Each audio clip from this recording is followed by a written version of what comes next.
God congratulated the newborn and wanted to bring him into the covenant as soon as he was born. God never hears a greeting in return, only silence.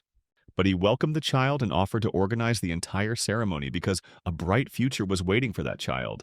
He gave him immense power. This is how the contract with the lower god was signed, after which God disappeared. Throughout his childhood, the boy always tried to control his enormous strength. He kept thinking about the bright future he was promised. That's why he didn't practice hard enough. Gradually, people started calling him talentless. His name is Yuno. One day, another boy approached and said that this is not a place for weaklings, because he was nothing more than a commoner with a sword and ordinary magic. He wondered where was Yuno enrolled in the Phalis Magic Knight Academy. Yuno really hates that nickname. The Pharis Magical Knight Academy in the northern capital, a sacred academy, is only for the most elite, those with bright potential. But he just lived peacefully in the village, wanting to work in the fields. The boy asked if Yuno was listening. His name is Maru. Yuno replies that he passed the entrance exam, so now they will be classmates. Maru asks since when could the third son of a knight talk to the second son of an earl. He should have learned to be nice, Maru continued to ask, and Yuno replied that on campus their status didn't matter. Suddenly a wave of magic flew past. Maru said that since they were childhood friends, he wanted to clear this up with Yuno. Maru doesn't believe that a talentless, lazy person like Yuno can enter the academy. Maru is certain that Yuno used the surname Astario to cheat. He asked his friends if they wanted to study here with such a bunch of losers. The boys around all supported Maru. Suddenly, a girl walked up and said they could talk for as long as they wanted, but at least be quiet for a bit and listen to her. She claims that Yuno got here purely through her abilities. The girl's name is Alice. She goes on to say that, although Yuno is not a master of swordsmanship or magic, he is smart enough to make up for it. They've all been friends since childhood, so they understand everything themselves. Maru fully expected this from Alice, on who topped the entrance exam. She replied that first of all he should look at himself. Then she compared Maru's scores with Yuno's. She then asked him if he was afraid of revealing to everyone that he barely had enough points to get into the academy, and that was why he bullied Yuno. Maru blushed. Clearly Alice had hit his weak spot. Immediately, he loudly declared that the Marquis's daughter was in love with Sir Yuno, and added that he did not want her to force her feelings on him. Yuno thought it was all in vain because when Alice was in such a state, no one could stop her. He had never seen her lose any argument. Suddenly, Alice decisively interrupted Maru. The surrounding children began to whisper, curious about their relationship. They wonder how useless Yuno is and why Alice is caught up in this. Yuno didn't mind if he was the only one being despised, but if Alice was dragged in, that was a different story. If Yuno is not accepted into the Pharis Magic Knight Academy, he will be kicked out. This was an order from his father, recognizing his status as a gift. Actually, Yuno doesn't mind being kicked out of the house. But for his sister, he decided to pass the next test. When she said that she trusted him, Yuno felt a little relieved. In any case, he fulfilled his father's condition. He was about to say something when suddenly the door opened. It was the teacher who asked everyone to sit in their seats. He quickly urged them, telling them not to stand there like stone pillars. Maru turned away and Yuno realized the problem had been avoided. He sat down next to Alice, apologizing for everything that had just happened, and then he thanked her for taking care of it. Alice just smiled and replied that everything was fine. The teacher congratulated everyone for being accepted into the academy. He introduced himself as Soleil, their homeroom teacher from today, and teachers welcome all with hope for the future. But at that moment, Maru interrupted. He said that in class there was someone who cheated to get in here. The teacher asked what it was about, and Maru pointed directly at Yuno Astario. He asked his teacher to explain how someone who didn't know how to use a sword or magic could enter the academy. The teacher reviewed the notebook and confirmed that Yuno's practice results were really bad, but he emphasized that the academy had been holding a written exam since its founding, and Yuno was the first person to get a perfect score on the test. Hearing that, Alice smiled meaningfully. The teacher turned to Maru, telling him to follow Yuno's example and try to study harder next time. On the first day, the teacher emphasized that the rules must be followed. First, social status has no meaning in this academy. Second, the use of magic and abilities is only allowed in designated areas. Third, signing a pact with the gods is a unique and serious ritual that requires wisdom. I'm sure they already know that the power bestowed by gods is proportional to that god's reputation. If you sign a pact with a famous god, you can receive enormous power. It is not an exaggeration to say that their fate and future depend on the god they have chosen to contract with. However, the name of an ancient god is not mentioned anywhere. Suddenly, Alice stood up, wanting to ask Mr. Soleil a question. She heard that in the past humans had signed treaties with many gods and wanted to know if that was true. The teacher replied that this could happen, but very rarely and only in clear agreements.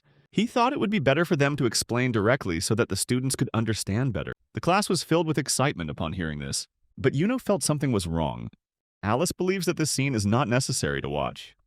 Not long after, he began to realize the meaning of Alice's meaningful words. At that moment, a girl wearing the costume of the Vanya region appeared before them. The girl greeted everyone and introduced herself as Vo Dan, a homeless god. The class had different reactions. Some giggled, others were sad or surprised. The teacher guessed that many of them had heard about her before. At this academy, it was a great honor to be patronized by a god, so he told them to listen carefully. Loud laughter rang out from behind. Vo Dan asked if they knew why she was called a homeless god. Maru immediately replied cheerfully, "Because you are a weak god without a name." Vo Dan heard that but was not confused.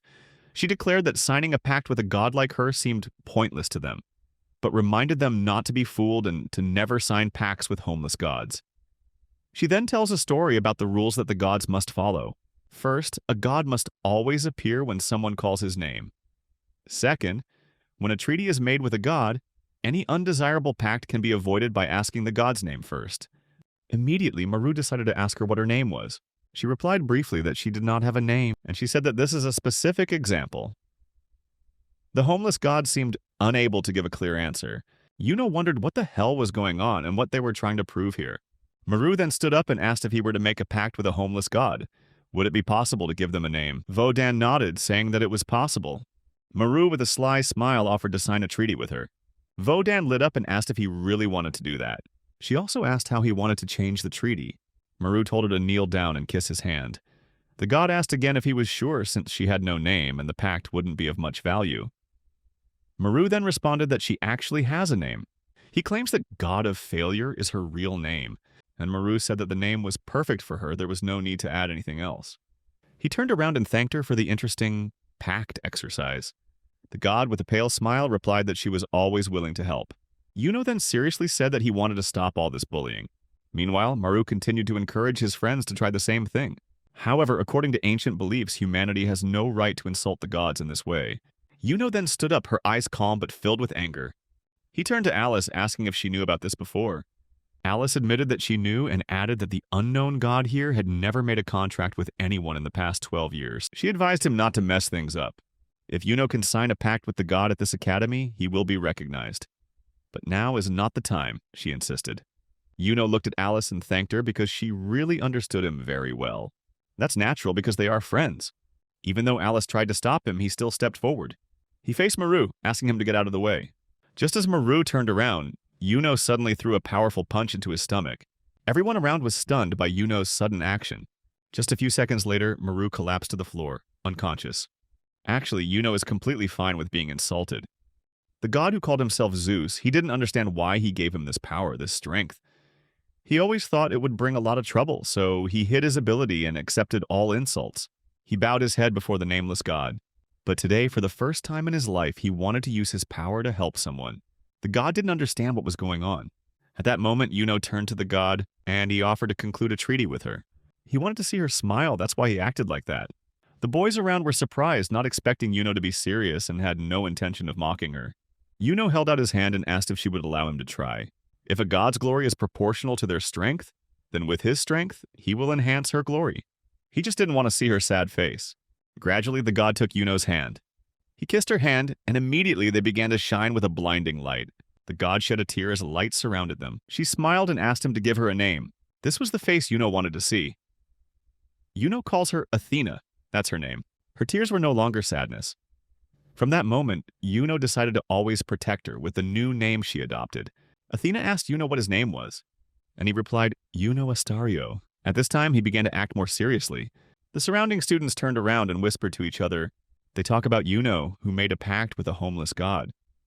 They called him a fool who would regret that decision. Then Athena approached Yuno. He asked her what happened, and she apologized because it was all her fault. Yuno found that very cute, and replied that it only made him more surprised about her existence. Athena was embarrassed and told him not to tease her. Then she asked if he regretted breaking his pact with her. Yuno was even more touched, replying that he did not regret it at all. On the contrary, he felt very happy. Several days passed after Yuno signed the pact with the god. Since then, he became famous in the academy. But it was not because he was the eldest son who broke the agreement with the homeless god, but because he was the one who defeated the second son of an earl. He also became the student suspended from school on the first day because of the fight. Even though everyone was there, Yuno had no right to raise her hand. One of the crowd said that Yuno, who had just returned from suspension, was completely misunderstood. He only hit one shot, not a beating like everyone thought. When the teacher opened a page in the textbook, Yuno looked away. Athena stood by the door, looking out, and she realized Yuno was looking at her.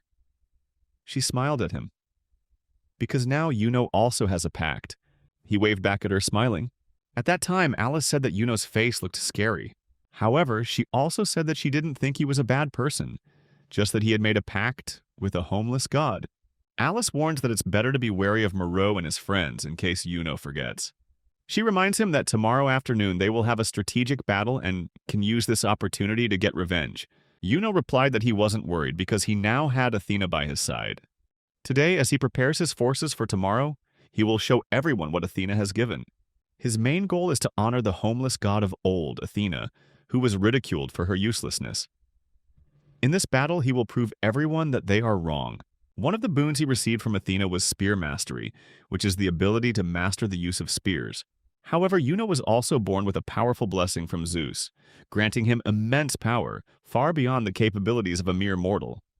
In other words, if he, who was once called talentless, won a clear victory thanks to his proficiency in using a spear, then rumors would spread that Athena, the homeless god of old, was actually not at all as useless as people think, and the battle held today will be the first step in raising Athena's reputation. If the rumors spread, at least people would gradually forget the pact between Yuno and the homeless god, and then Athena would become famous. That was Yuno's plan. And apparently, homeless gods can change shape if they have a body, but Yuno's god cannot do that because her popularity is low. She is not allowed to change her form. Yuno doesn't want to let her wait out there like that, so he will help her disappear, become invisible. When Athena realized Yuno was doing this, she smiled at him. Yuno found her smile very cute.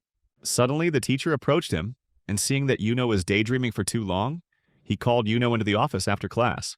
Finally, the next actions will take place at the Ferris Magic Knight Academy Stadium. Athena reminded Yuno not to overdo it, but he replied that everything was fine, because with the opportunity she had given him, the enemy had no chance of winning. She will cheer him on with all her might.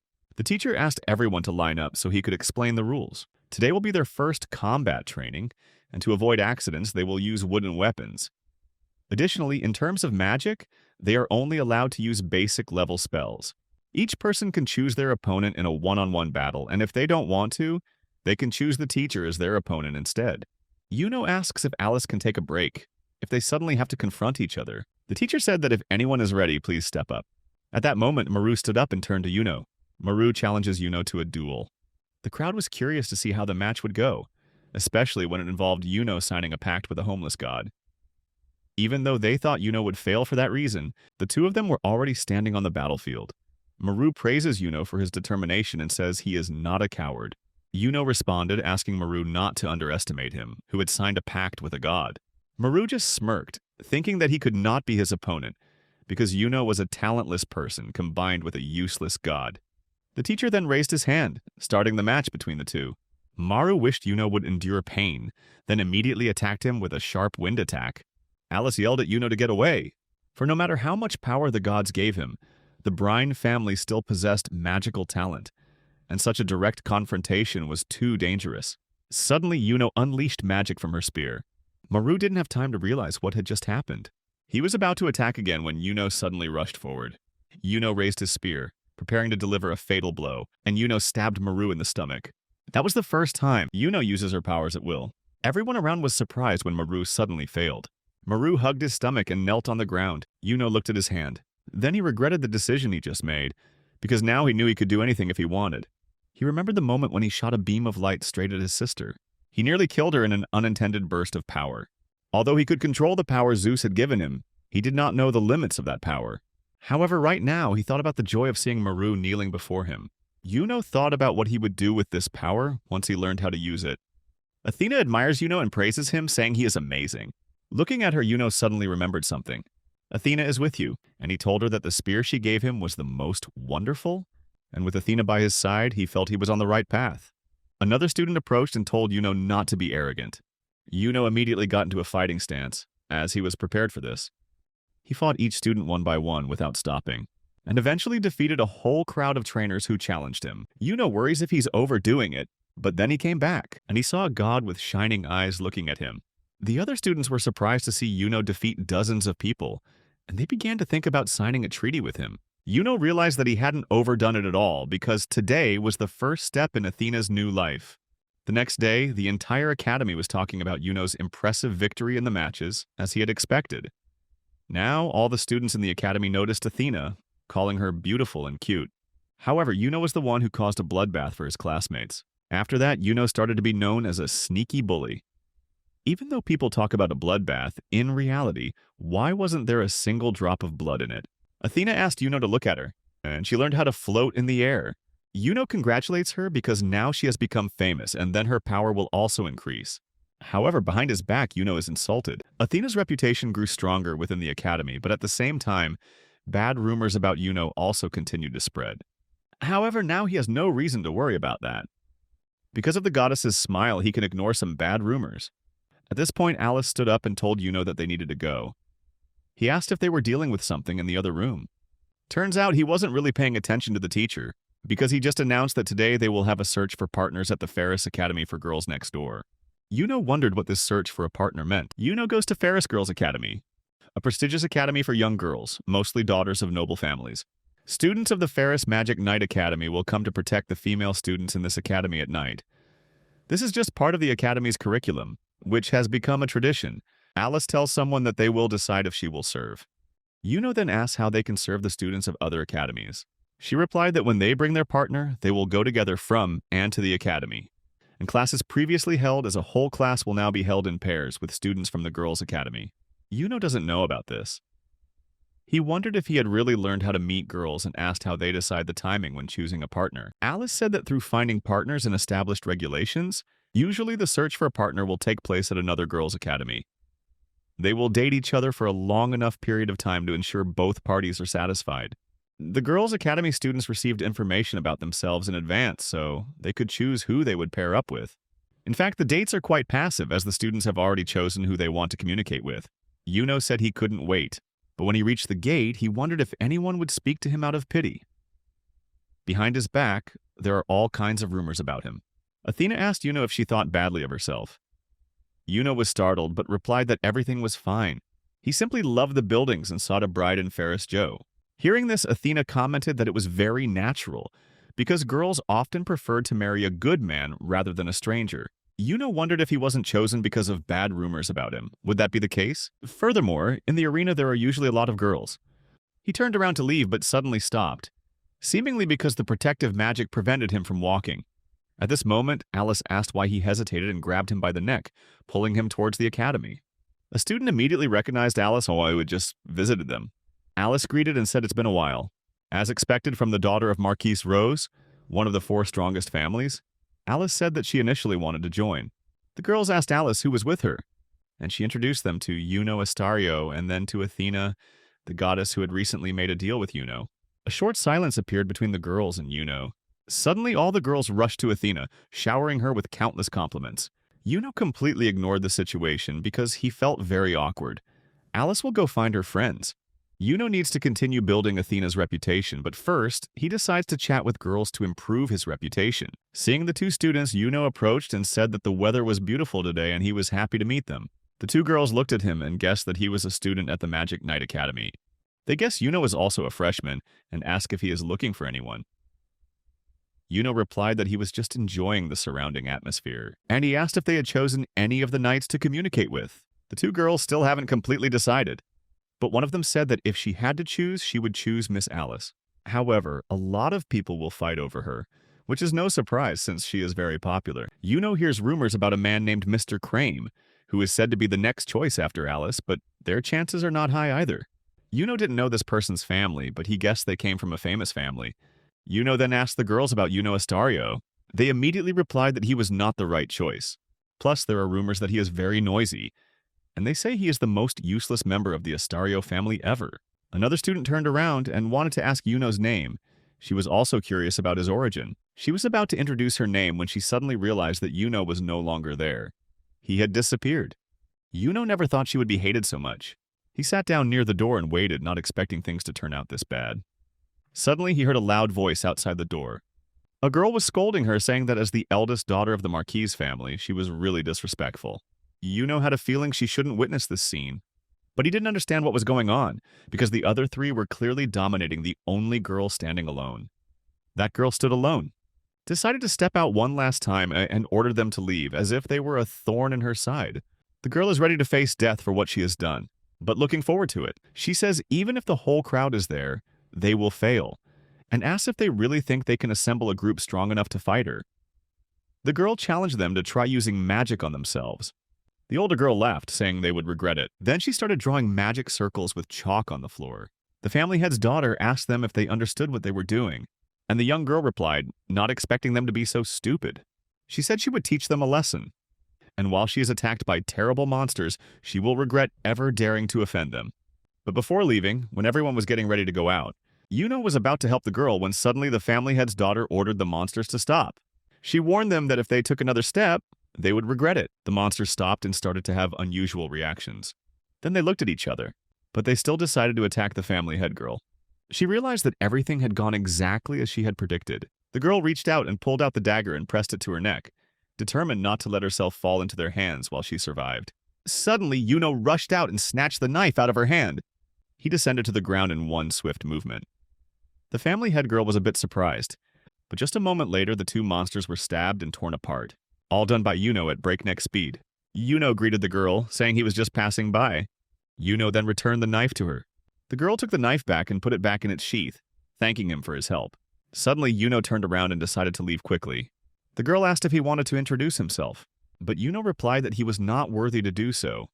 The girl reminded Yuno of her younger sister. His sister places the sword around her neck, saying that Yuno has a hidden talent, and it would be a disgrace to the Astario family name if the heir was banished. She would rather end it herself because she doesn't want to live in bitter shame.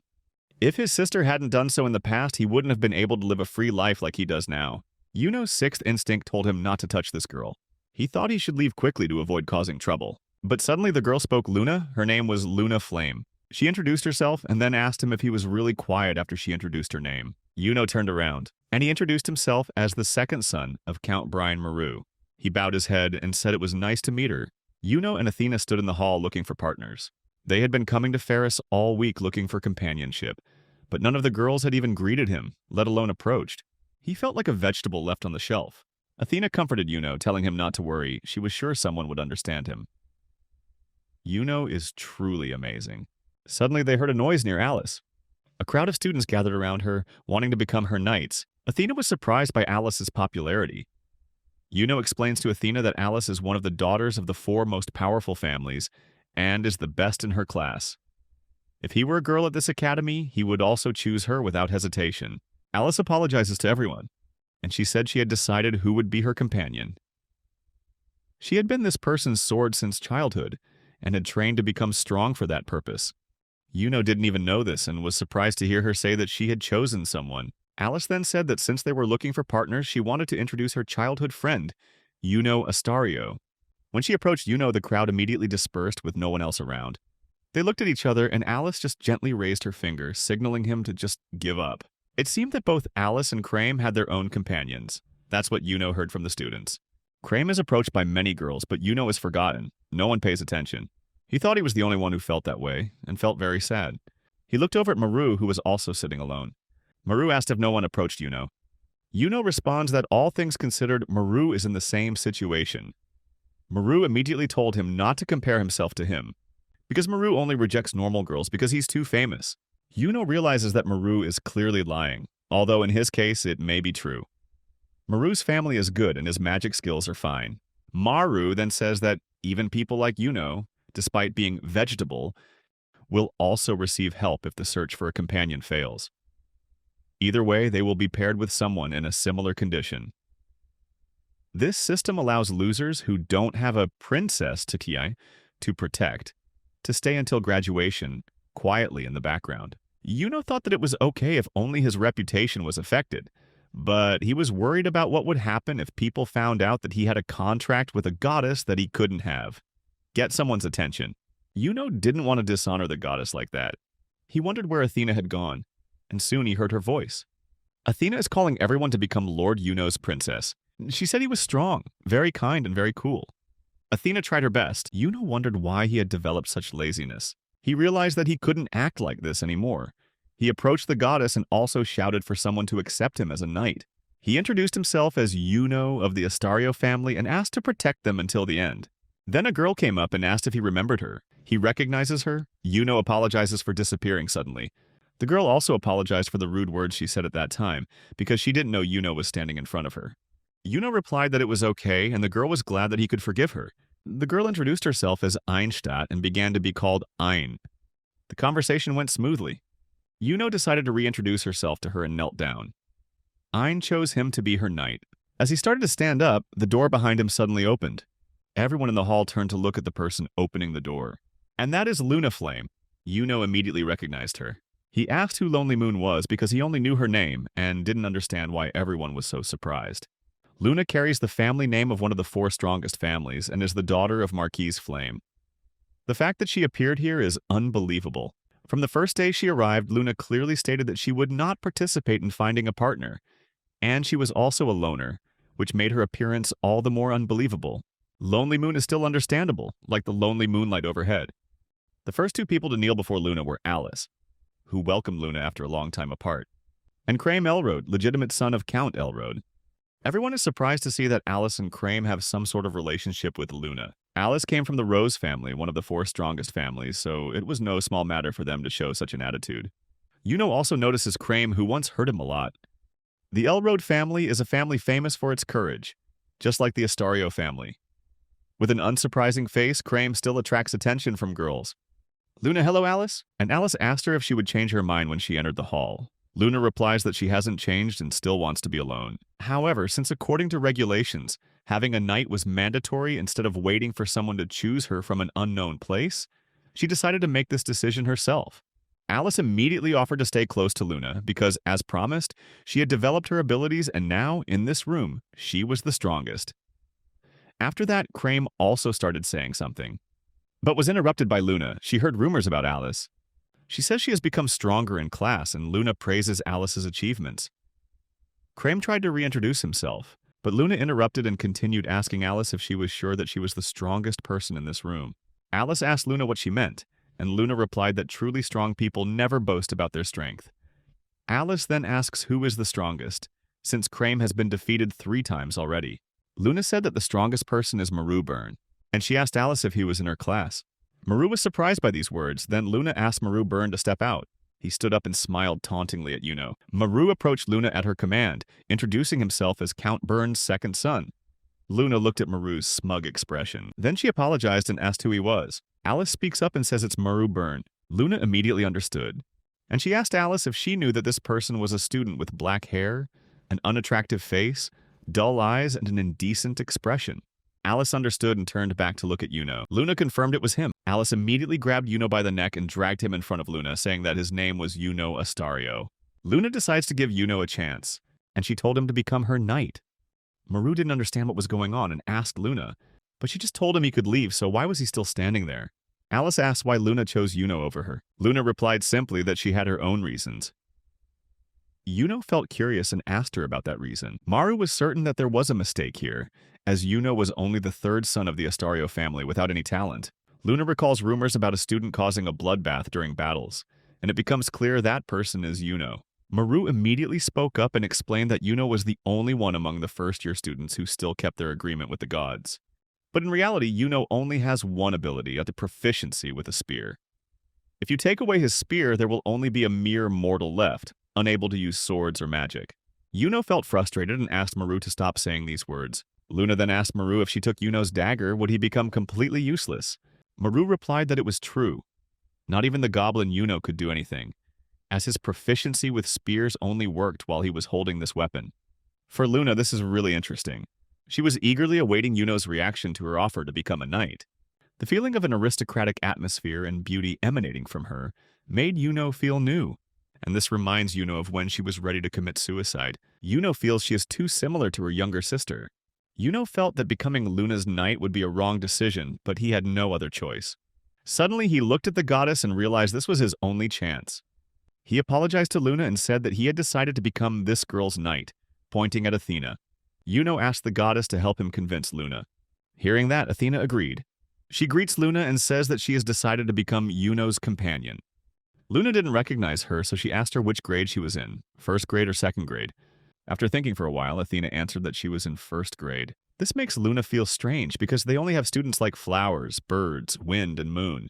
Luna spoke and asked Yuno to give up and not disgrace her family. Yuno realizes that this will only further damage his reputation, and he understood that nothing could change Luna's decision. Athena apologizes to Yuno for not being able to help him, but she was happy to see Yuno finally find a companion. Athena also believes that Luna will become a beautiful princess. Then Alice approached Luna and wanted to ask one last question. Her question was whether Yuno was truly superior to her in skill. Luna felt that Alice's question was a bit difficult to answer, but she still said that Yuno is definitely not a talentless person. She didn't know why Alice decided to enter the Magic Knight Academy, but it was because of the promise she made to Luna. Really, who would have thought that it was Yuno who reached out to help Luna? However, Alice did it for Yuno's best friend, so she turned around again and said that Yuno would have to face her if Luna got hurt. Yuno took an oath. He, Yuno Astario, third son of the Astario family, will become Luna Flame's sword from that day and will protect her. Luna promised not to let Yuno feel disappointed while under her command. Immediately, Luna's father ordered Yuno to leave. I apologize out of respect. And he was about to leave when Luna detained him.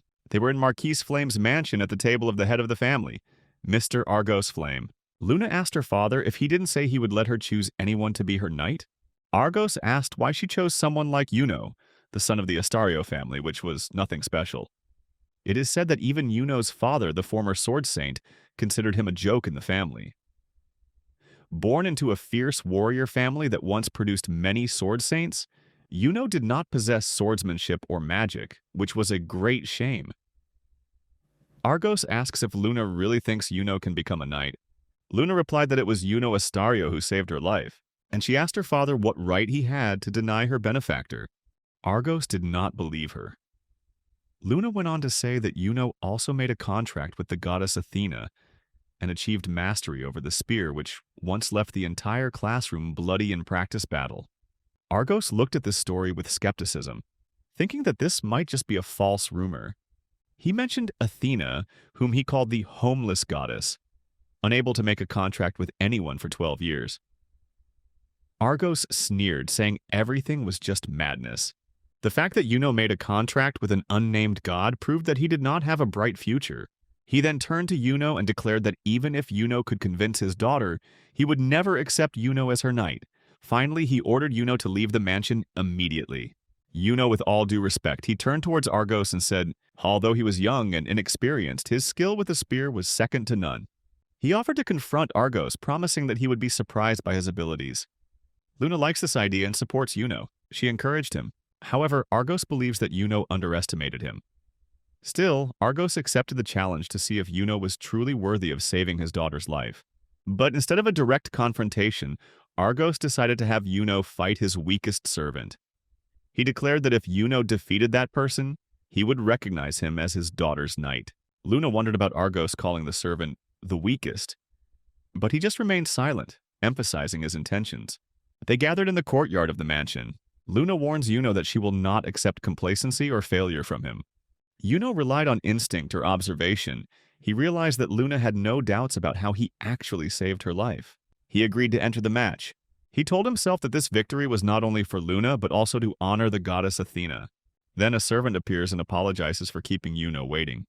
He introduced himself as Claude, a longtime servant of the mansion.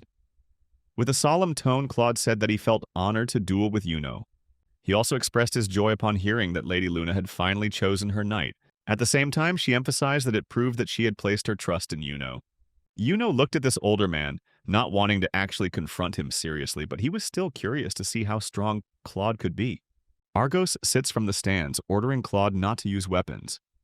Claude appeared confused, asking if Argos was sure about this decision. Luna, looking confident, told Yuno to give her all. When the signal starts to sound, Yuno felt something was wrong.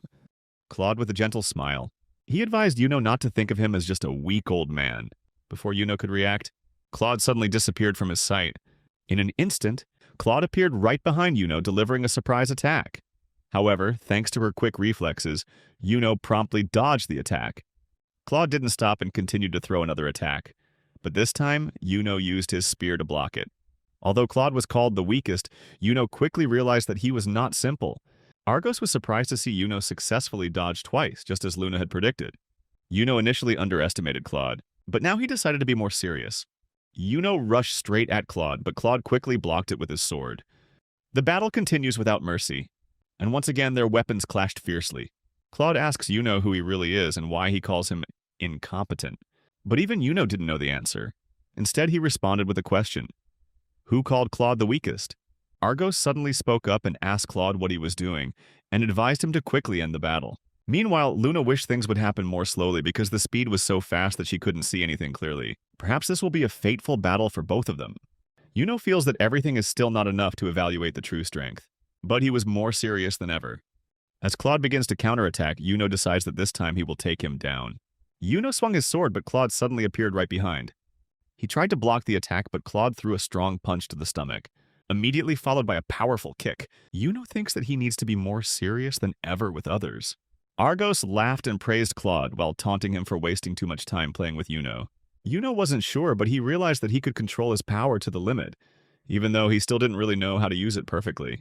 The previous training sessions with the goblin leaders were just trivial matters, and Yuno easily passes with little effort. But this time he wondered how far he could push this man. At that moment, Luna stood up and declared that the battle was not over. She did not object to Yuno's restraint during the match. In fact, she was quite pleased, but she reminded him that he was a knight that she herself had chosen, and he was not allowed to fail unless she allowed it to happen. Luna looked straight at Yuno and asked if he understood this. Yuno found this request absurd, but strangely, he didn't feel offended at all. Luna continued saying that she stood up because she knew he understood everything. Then she flashed a smile that made Yuno unable to look away. Luna confidently declares that she knows Yuno can overcome this challenge. Yuno suddenly stood up straight. He felt that her expression was unfair. He thought that if she just kept her face as usual, things would be more comfortable. He spoke up that she changed too quickly, but Luna just looked at him with confusion, not understanding what he was implying. Argos looked at Claude, asking why he was holding back in this battle. Because he still has the potential to rise. Claude, with cold eyes, asked to keep quiet, seemed to understand why Lady Luna was interested in them. He declared that this time he would not be defeated because his master wanted him to win. It's ironic because Yuno's owner expected the same thing. Claude gave Yuno one last piece of advice, his eyes never leaving his opponent. In response, Yuno decided to give Claude a chance to dodge and began swinging her powerful spear at him. The spear tip flew past Claude, creating a deep and wide hole right where it hit the ground. Claude stood nearby, just barely avoiding it. Claude and Argos were both amazed by this power, but Luna just smiled, her eyes filled with confidence. Without hesitation, Claude immediately surrendered. Argos couldn't believe his eyes and collapsed to the ground. Claude, the one who defeated Yuno. Now there was no longer any chance of insulting the goddess of Argos. Luna approaches, gently saying that Claude can be proud of himself. After all, he had defeated the only knight her father had ever possessed. Yuno, in confusion, asked why Claude was called the weakest, when in reality Claude was once the leader of the royal knights. It is rumored that, in his heyday, Claude's power was not inferior to the legendary sword, even comparable to the power of Luna's own father. Yuno wondered how a saint like Claude could be called weak. He turned to ask Luna that if she knew the truth, why didn't she tell it from the beginning? Luna just smiled and replied that if she told her, things would become very boring. This was a great opportunity for Yuno to prove his worth, and now he had no excuse if he failed. Yuno realized that in this woman's presence he could not ignore her. Luna turned to ask her father if her decision was now clear. He nodded and replied that she did what she wanted. And from this moment, Yuno officially became a knight of Luna. Luna asks Yuno if he is happy. At first, Yuno was shy, he didn't dare look her straight in the eyes. But he knew that serving one of the 4 great noble houses, specifically this girl, was a great opportunity. She was also considered a goddess, and it seemed like he would be spending more time with her from now on. He replied that he was certainly very happy. Luna smiled with satisfaction, then asked Yuno what she was to him. Yuno replied that she was a wonderful and beautiful lady. The answer made Luna satisfied, and she said she would show him to her room and called him to follow her. Yuno hastily obeyed, but as soon as he walked away, he suddenly stopped, thinking about what had just happened. He asked Luna what she just said. She replied that from that day on, Yuno would live with them. This was natural for a knight of Luna. A little girl, Luna's younger sister, looked at him and asked who he was. Yuno introduces herself as your new knight, Yuno Asterio. She laughed when she heard that Yuno was her sister's knight, and asked if this was a joke. Yuno realized that this was Luna's younger sister, a miniature copy of her. Yuno remembered that Luna was gone for a long time, and her father officially recognized him as his daughter's knight. From today, he will live at the Flame family's estate. Luna told him to wait in the room, then left and still hasn't returned. Looks like you're looking for your sister, and Yuno hopes they don't miss each other.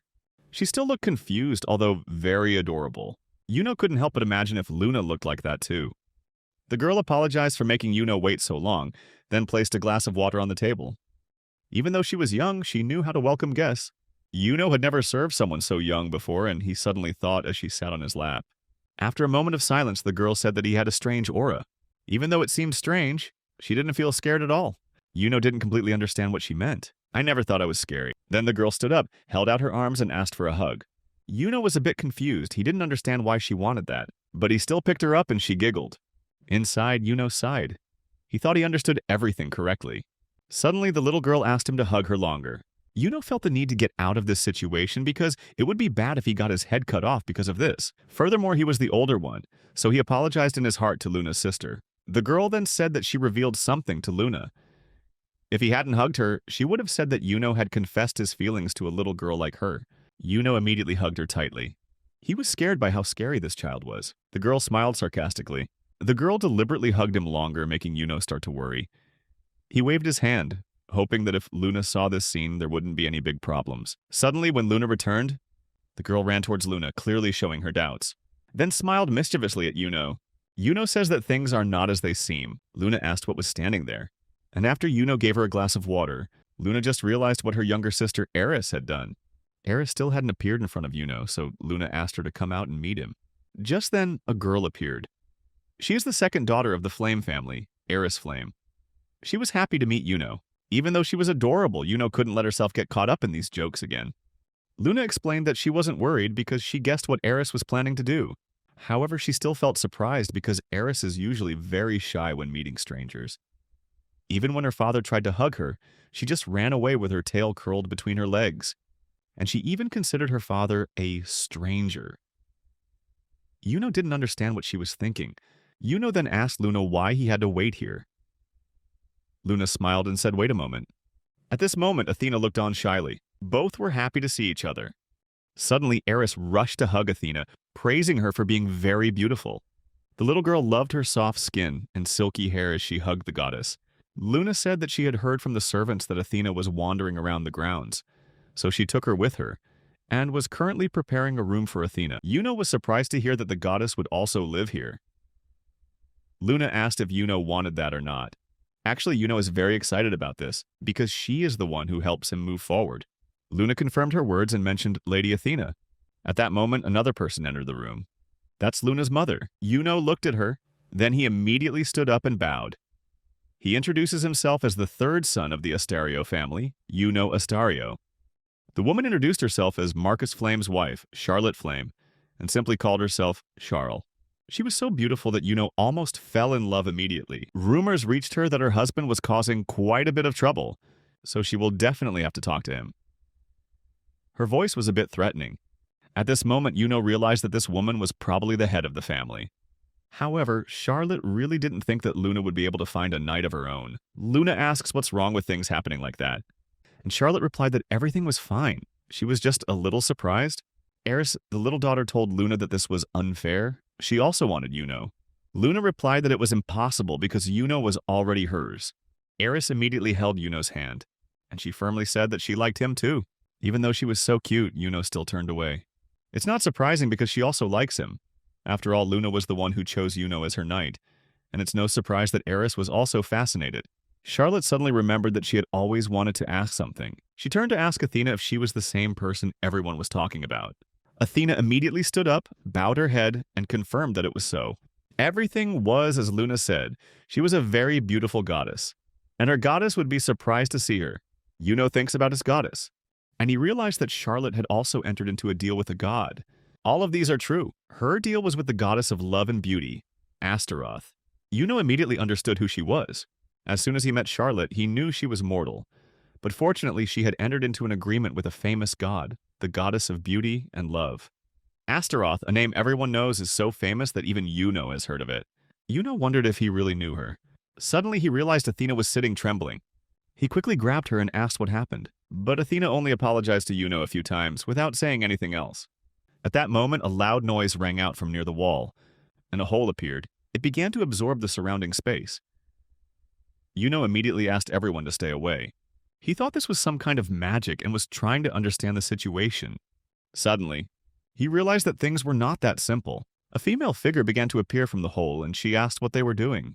"Why are we discussing her?" She asked Charlotte if she would recognize her when she saw her. "That is Lady Astaroth, goddess of beauty and love." "Hello, Charlotte." And around her was a terrible power.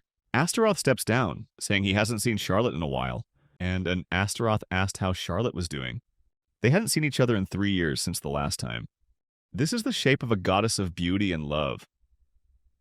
Yuno couldn't help but wonder why he felt so worried. Charlotte apparently thought that Astaroth would never visit her again, but she replied that that was not true, for she had always been the goddess's favorite. Yuno sat down next to Athena and said that everything was fine. It was just Astaroth. However, Athena continued to tremble, looking at the floor.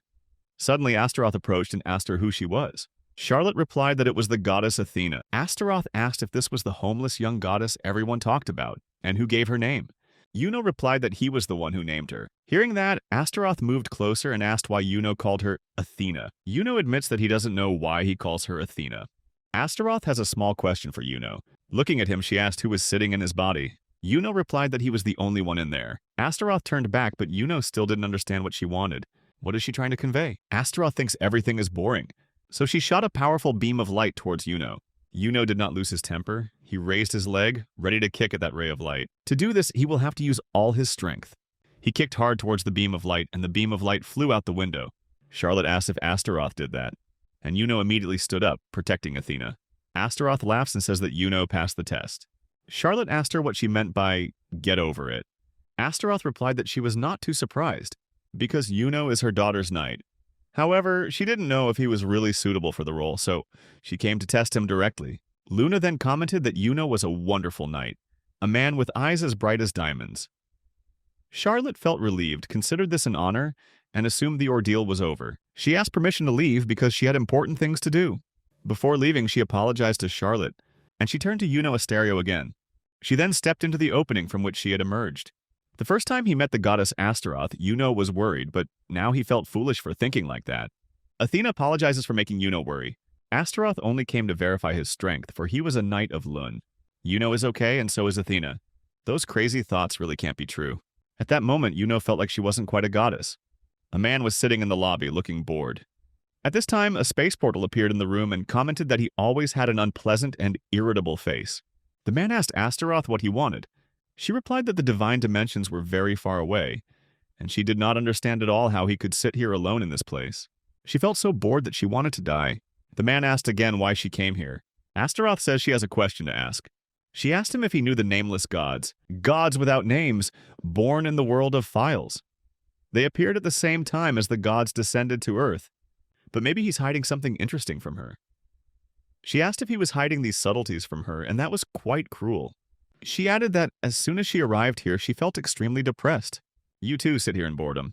She asked if after having everything, becoming the heroes of the world, are you still not satisfied? She continued, then added that she was not satisfied at all either. They are too strong, in a world where no one can compare to them.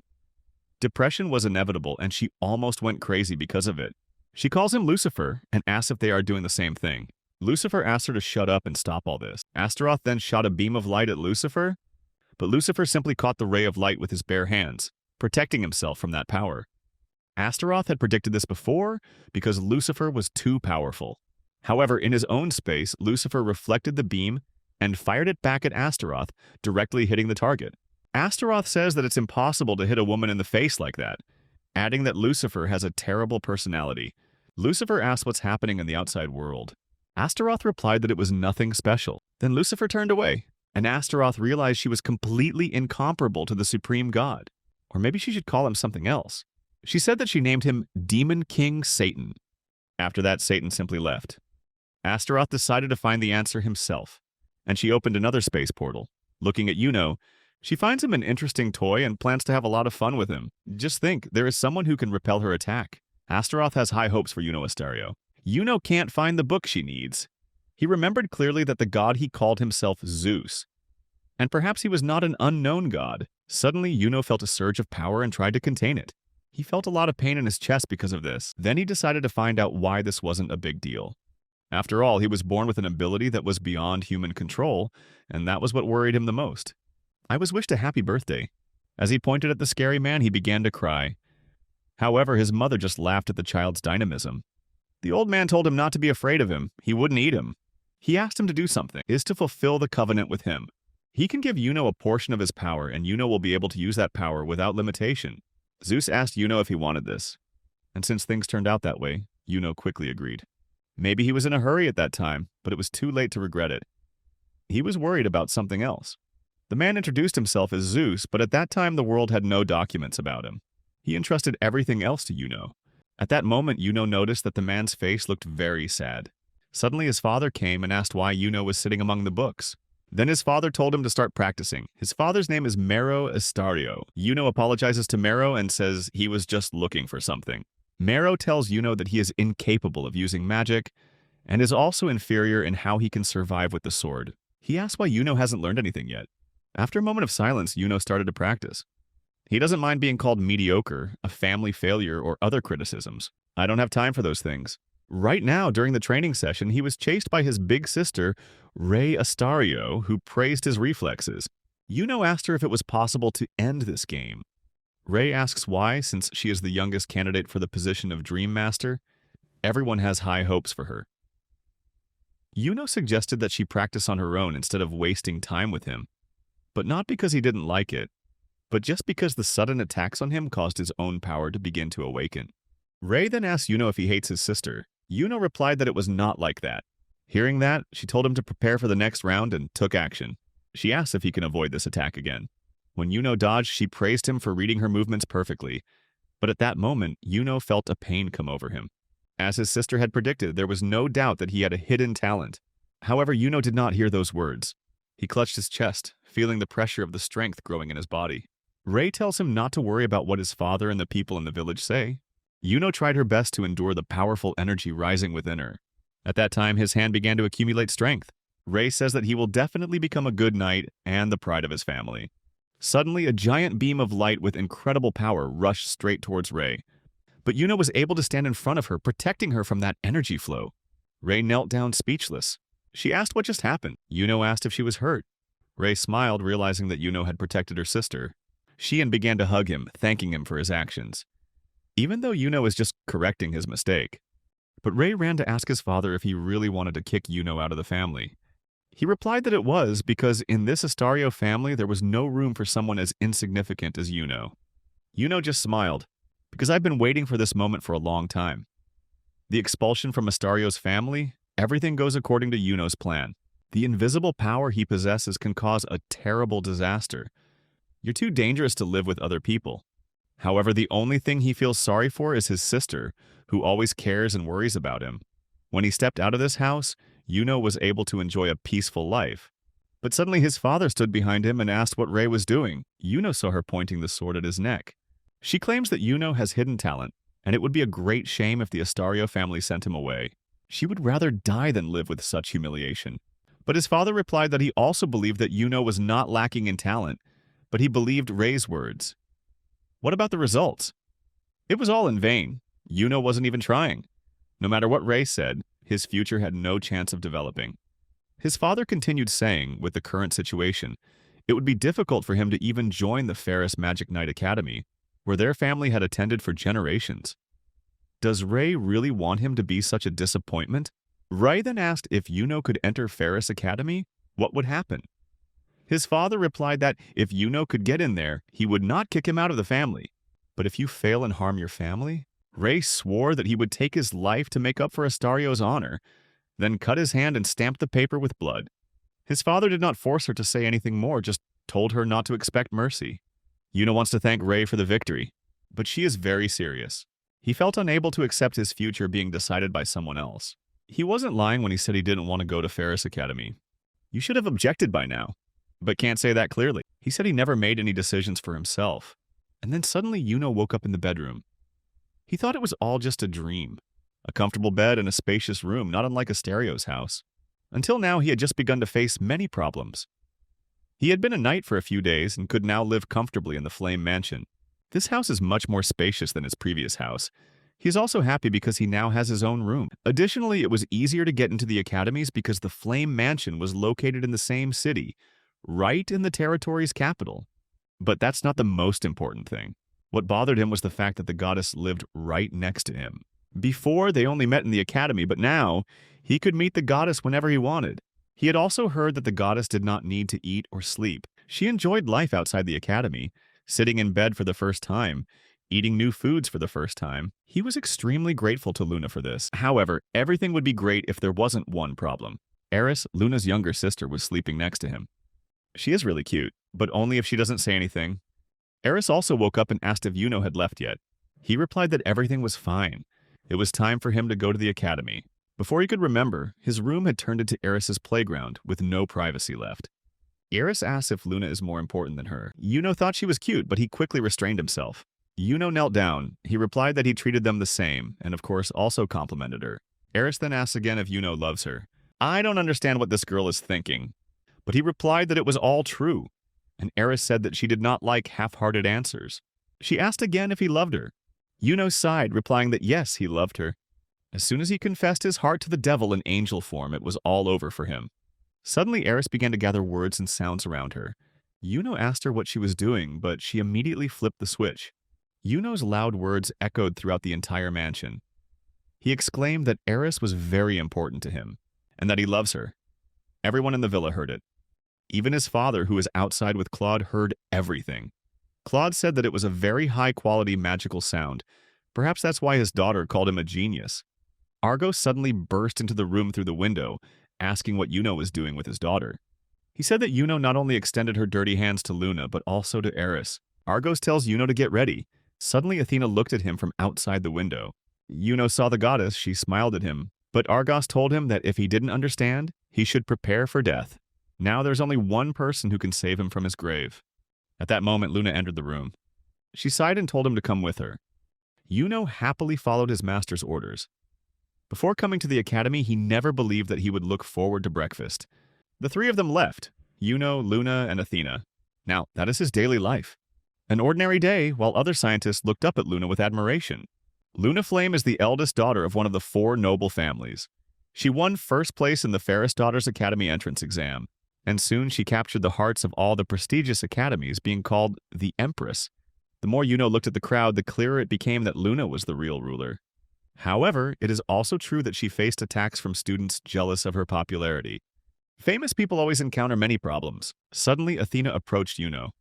She felt like all eyes were looking at her with increasingly obvious contempt. Yuno immediately asked her to raise her head and look around more closely. The surrounding students did not look at her with contempt, but on the contrary, they were admiring her. This made Athena's face start to turn red. She apologized and hid behind Yuno because she was not used to such a formal life. Yuno asked Athena to raise her head higher and used Lady Luna as an example. Perhaps Athena thought that people's looks at her were for another reason. That's Yuno. His name was discussed behind his back, and his status as a knight of Luna was not recognized. He had hoped that by becoming a knight, his bad reputation would disappear, but that was a naive hope. Many people told Luna they would go with her, and she thanked them for the invitation and said she would wait for them after work. Yuno continued to ignore the current situation, failing to improve the reputation of the goddess she worshipped, and he concluded that he was not wrong in his choice. Athena then told Yuno that she wanted to pray. Yuno agreed and turned away. When he saw Alice and Ayn talking to each other in the classroom, Alice greeted Yuno, and she asked if Lady Luna was in a good mood. Yuno replies that everything is fine. Yuno noticed that Alice and Ayn got along well, and he also learned that they had recently been in contact with each other. Honestly, he was surprised to learn that Alice had chosen Ayn to be her mistress. Yuno asks about Ayn's name, and she confirms that Ayn is the person she serves. Yuno wondered if they knew each other before, but they had never actually met. This was their first appearance at the election. At this moment, the atmosphere became awkward between them. Yuno couldn't imagine that Alice could be attracted to Ayn's gentleness. At that moment, the teacher walked in and asked everyone to sit down. The teacher announced that today he will collect the confirmation forms to participate in the joint training camp with Felici School. The teacher said he would start recording from the back, but Yuno doesn't understand anything, even though today is the deadline. He quickly searched under the table and took out a wrinkled piece of paper. He was surprised to discover that Alice and Ein were also participating. After that, Yuno quickly wrote her confirmation. Alice asked Yuno what she wrote in Luna's contract without asking her. Yuno replies that it's just a night off at the training camp, and since Alice and Ein will be joining together, he can join too.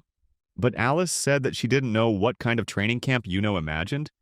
But in this place, they would have to go through harsh exercises and survive in the magical beast forest for 3 days and 2 nights. Yuno immediately ran to the teacher and said that he did not intend to participate. The teacher turned around and asked why. Yuno answered because he needed time to discuss, and the teacher didn't want to hear Yuno say that he hadn't listened to the teacher again. Yuno replied that he wanted nothing.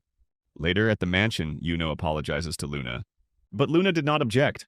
She decided to go 3 days and 2 nights in the Beast Forest. It was basically very similar to a regular hike, but she had no such experience and was really looking forward to it. However, Yuno felt that participating would be very difficult for them, not only because of the challenges, but also because, according to rumors, Ferris Girls' school had cut the number of contestants in half, when suddenly Eris laughed loudly. Luna asks Eris if she can play with Yuno another time, as they have a conversation coming up. Eris replied that Yuno had no objections and looked towards Yuno, but he just apologized to her. Then he gently placed her on his lap, promising to play with her when the conversation was over. Eris smirked at Luna. There was an awkward silence between them. Then Luna asked him what he wanted to say. Yuno remembered and asked if her father had made a decision yet. He heard that all the parents did not allow their children to participate because they did not want them to be in danger. But in her case, there was no such problem. Her father would definitely agree because her mother had given permission. Yuno feels confused, not knowing who makes the decision in this family. At that time, Eris asked Yuno where he was going, and he replied that he would probably go to the training camp the school organized. Luna affirmed that she would participate, not maybe, but definitely. Eris also wanted to go, but Luna wouldn't allow it, and coldly told her to stay at home quietly. Suddenly, Eris turned to ask Yuno if he was satisfied with her. Then she sat close, leaning against him. Yuno stiffened, not daring to move. Luna suddenly turned to Eris. Luna asked Eris to go out for a while to avoid interrupting the conversation. Eris refuses, saying that Luna always has everything she wants, which is unfair. She repeatedly emphasized that Luna often said she didn't want anything, but in the end she still did what she wanted. Luna replies that it doesn't matter because they came to the camp to train, not for any special reason. But Eris narrowed her eyes and smiled, saying that this all seemed very suspicious. Yuno apologized, admitting that it was his fault. He promised that tomorrow he would go to see Mr. Soleil and write a request to withdraw from the training camp. Luna realized Yuno was unhappy when she accompanied him to camp, but Yuno denies. Luna then asked if being with her was a way of making him feel uncomfortable. Yuno realized that he had upset Lady Luna and quickly said that he would love to join her. He also emphasized that the Beast God Forest was famous for being full of low-level monsters, not only goblins, but also creatures like wolves that hunted in packs. Of course, the students of the Night Magic Academy were capable of defeating them, but the thought that Luna would always face danger made him uneasy. Luna understood that that was the only thing Yuno was worried about. She smiled, affirming that there was no problem at all, and she asked if he was protecting her from danger. Her confident eyes made it impossible for Yuno to object to her participation. At training camp, Yuno successfully caught a fish with his spear. The cat girl standing nearby praised that this was a very good booty and would definitely be delicious. Yuno told her not to eat too much because he was gathering food for 3 people. Then Yuno jumped back into the water. A moment later, he emerged, looked at her, and wondered who she really was. When you say it's your fish, she just called him good boy. Yuno thought she might be from a neighboring village. He sat down next to her, asked if she was here alone, and reminded her to be careful because this area was quite dangerous. The girl sat quietly looking at Yuno for a while. Then suddenly she asked for more fish. Yuno sighed and told her that she could eat all the remaining fish. There was nothing more he could do. He prepared to go into the water to catch more fish. But the girl suddenly said that that was enough. At that moment, something flew around Yuno, and the girl disappeared. At the training camp, Athena greets Yuno upon his return. I quite like this way of greeting. Luna also greets you. She seems surprised that he returned so quickly. Yuno asks if everything is okay while he's gone. Luna replied that she would be lying if she said everything was fine. Yuno immediately asked if it was a divine beast that attacked. although there is no danger to them. But from deep in the forest, a giant beast was looking intently at them. Athena said she felt something, making Yuno and Luna both wonder if it was a magical beast. Athena confirmed as she felt divine power. This made perfect sense since they were in the forest of beasts. Alice taught Yuno how to set up a protective barrier, and according to inspection, there were no signs of intrusion. Everything was still working fine. So why did the magical beast appear near them? Yuno wondered if it was hungry. However, nothing happened. Luna said there was no need to worry and offered to start preparing dinner. Yuno said that he will prepare everything now and asked everyone to wait a bit. But Luna and Athena immediately rolled up their sleeves and said they could take care of themselves. They started building a fire and preparing ingredients for dinner, working and chatting happily. Even though a lot of things had happened, Yuno still felt happy that they decided to come here. Suddenly, Alice called Yuno from behind. She went with Een. The two chose this area because they wanted to find a place by the river with fewer people, and they finally got here. Yuno and his team also had similar thoughts. This causes Ein to comment that they are really similar since they were childhood friends, but Alice said it was just a coincidence. Alice then leaned towards Yuno and whispered, she asked if he was okay with letting them cook for themselves. Yuno replied that it was they who asked him not to help, but to let them do it themselves. Thinking that Athena was a goddess, Yuno still wondered if Luna had any experience in cooking. Alice seems very confident that Luna will do everything well because she is always perfect. However, Luna heard everything they said. Alice and Yuno apologized for the interruption. Alice said they would go back somewhere else, but Luna wondered why they left so quickly. Yuno agreed with Luna and asked if they wanted to have dinner with their group. Ein did not object, and therefore, Alice had no reason to refuse. They asked permission to participate and were accepted. At that moment, another man appeared from behind. It's Crame. He knelt down to greet Luna, and he began to introduce himself slowly, but Luna interrupted, saying that she already knew everything and asked him not to get in the way. Crame, as usual, he did not change his demeanor. Because he appeared alone, it showed that his employer refused to participate. Crame notices Yuno and comments that they haven't seen each other since the previous review session. He introduced himself as Crame Elroda, the rightful heir of the Elrod family. Yuno also introduces himself as Yuno Astario, the third son of the Astario family. Crame then held out his hand to shake, but Yuno said it's okay to just call him by his first name. Crame agreed and also asked to be called by his name. After that, Crame wanted to ask Yuno a question. He wondered if Yuno was the one who erected the protective barrier around this area. Yuno confirmed that he put up a protective fence right before the training camp started. He explains that he asked Alice to teach him how to set up a barrier to protect himself from the beast. As he was speaking, Athena announced that the preparation of the ingredients was complete. Yuno asks Crame to join them for dinner, saying that it would be better if everyone worked together. Crame, after a moment of contemplation, apologized for being distracted and agreed to the proposal. On a rock, a fish was grilled with a few leaves attached. This was Athena's first time trying to cook, and Luna had no trouble with such a simple dish. Yuno thinks that this is the first dish from the goddess, and now he can eat as much as he wants. When wished good taste, Yuno took a bite of the fish, and immediately Yuno stiffened because of its horrible taste.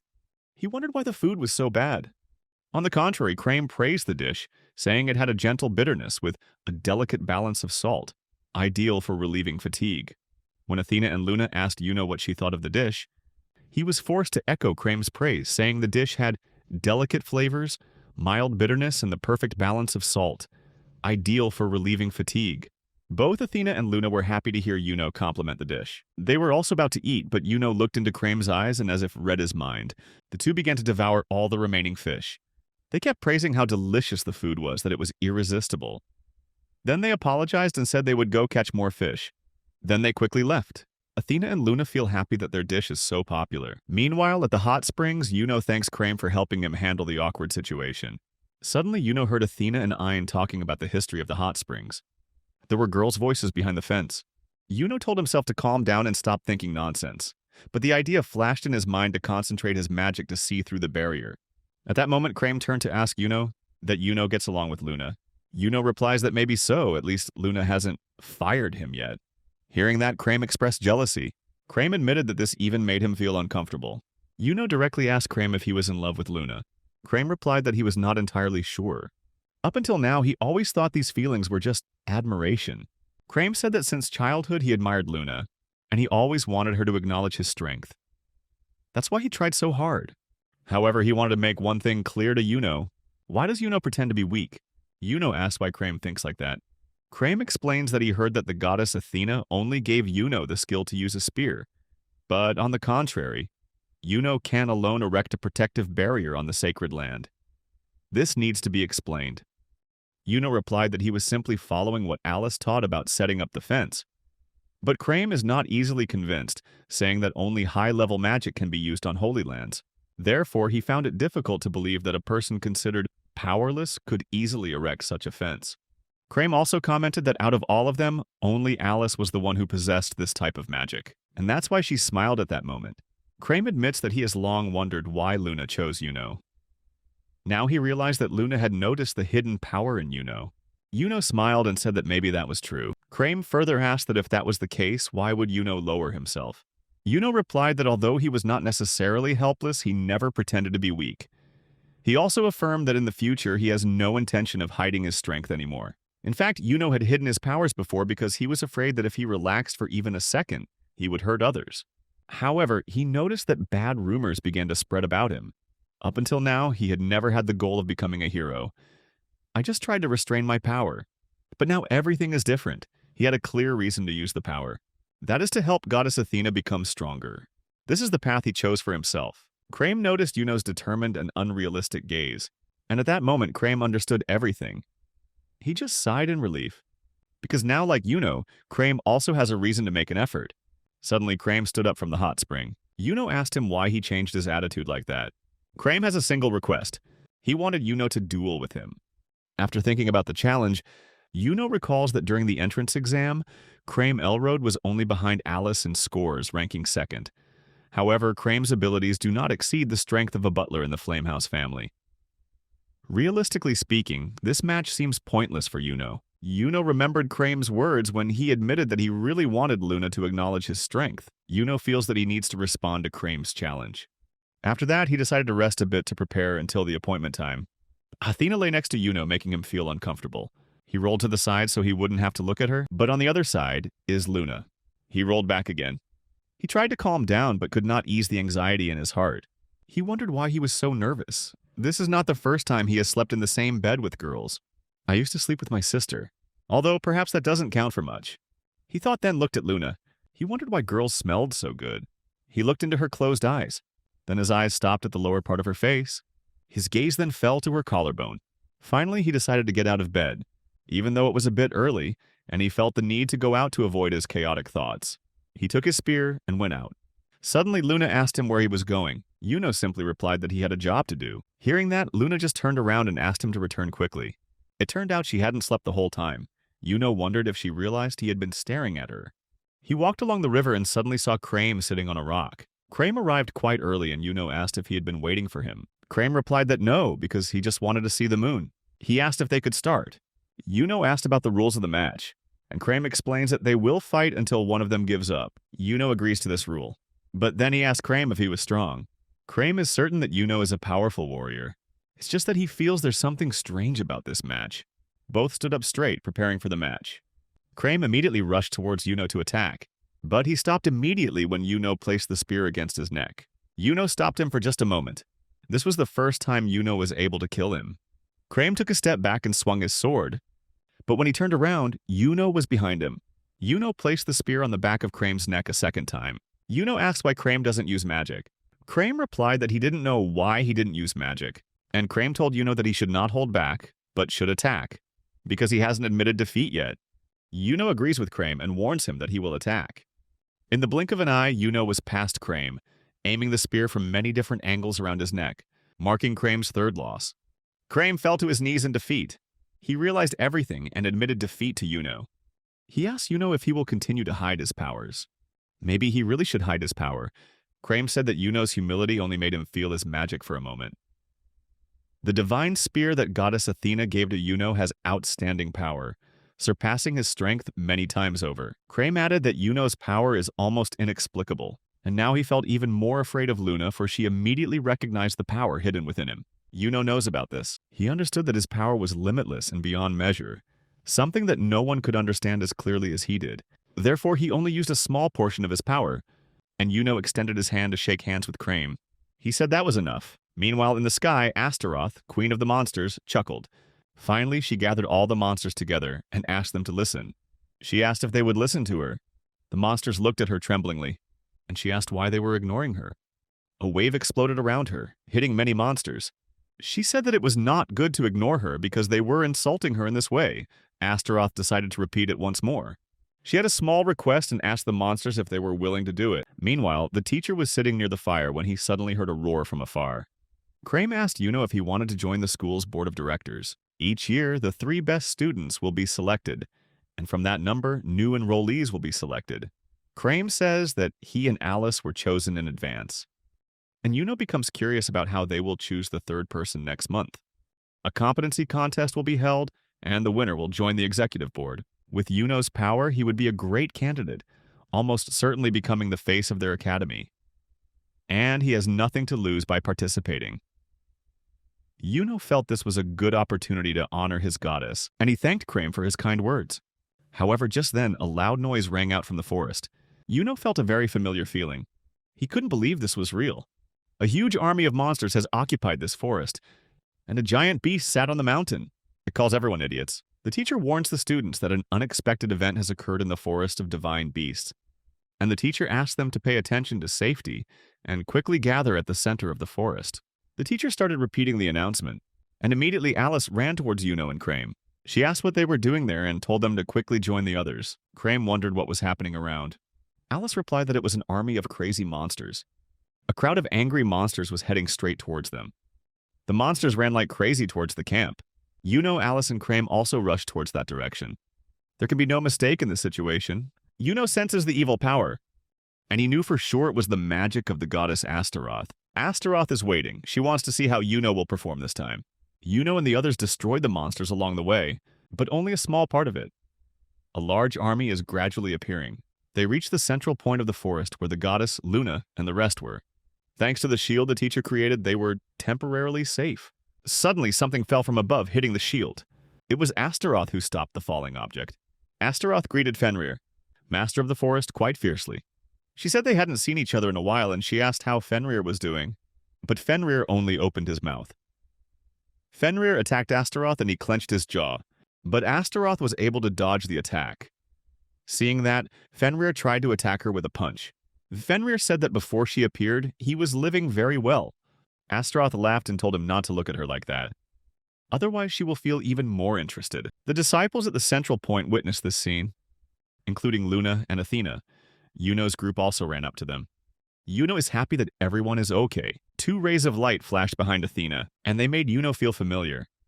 1 yellow light and 1 red light. Teacher Soleil was asked about these rays of light.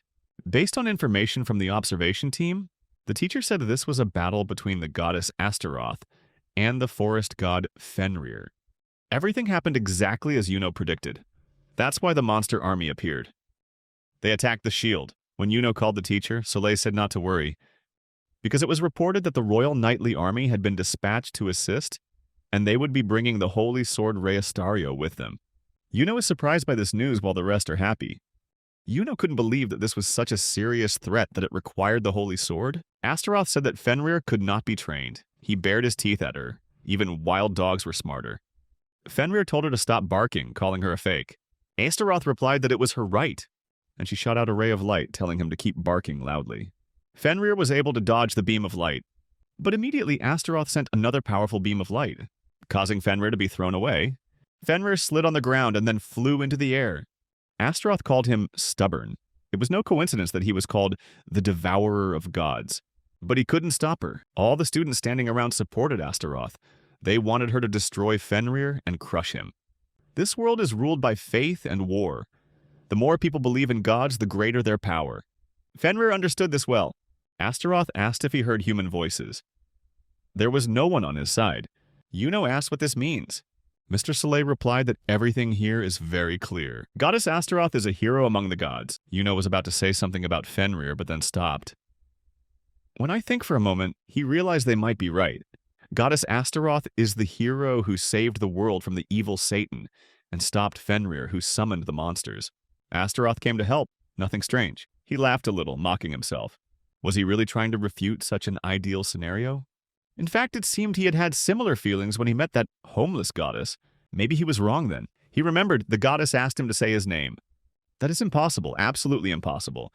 The emotions he's experiencing right now, not wrong at all. Suddenly, he turned to look at the goddess. When she turned around, he saw a very scary look in her eyes. He asked if something was wrong. She started to move closer to him, then suddenly leaned completely against him. Yuno was about to ask her what was wrong, but right then, the goddess grabbed his shirt and begged, "Save the child." After making an oath many years ago and the land was always protected by holy beasts, Fenrir was injured and Athena from afar saw this. She said that Fenrir was crying, while she herself began to shed tears. Yuno realized that he had to go now.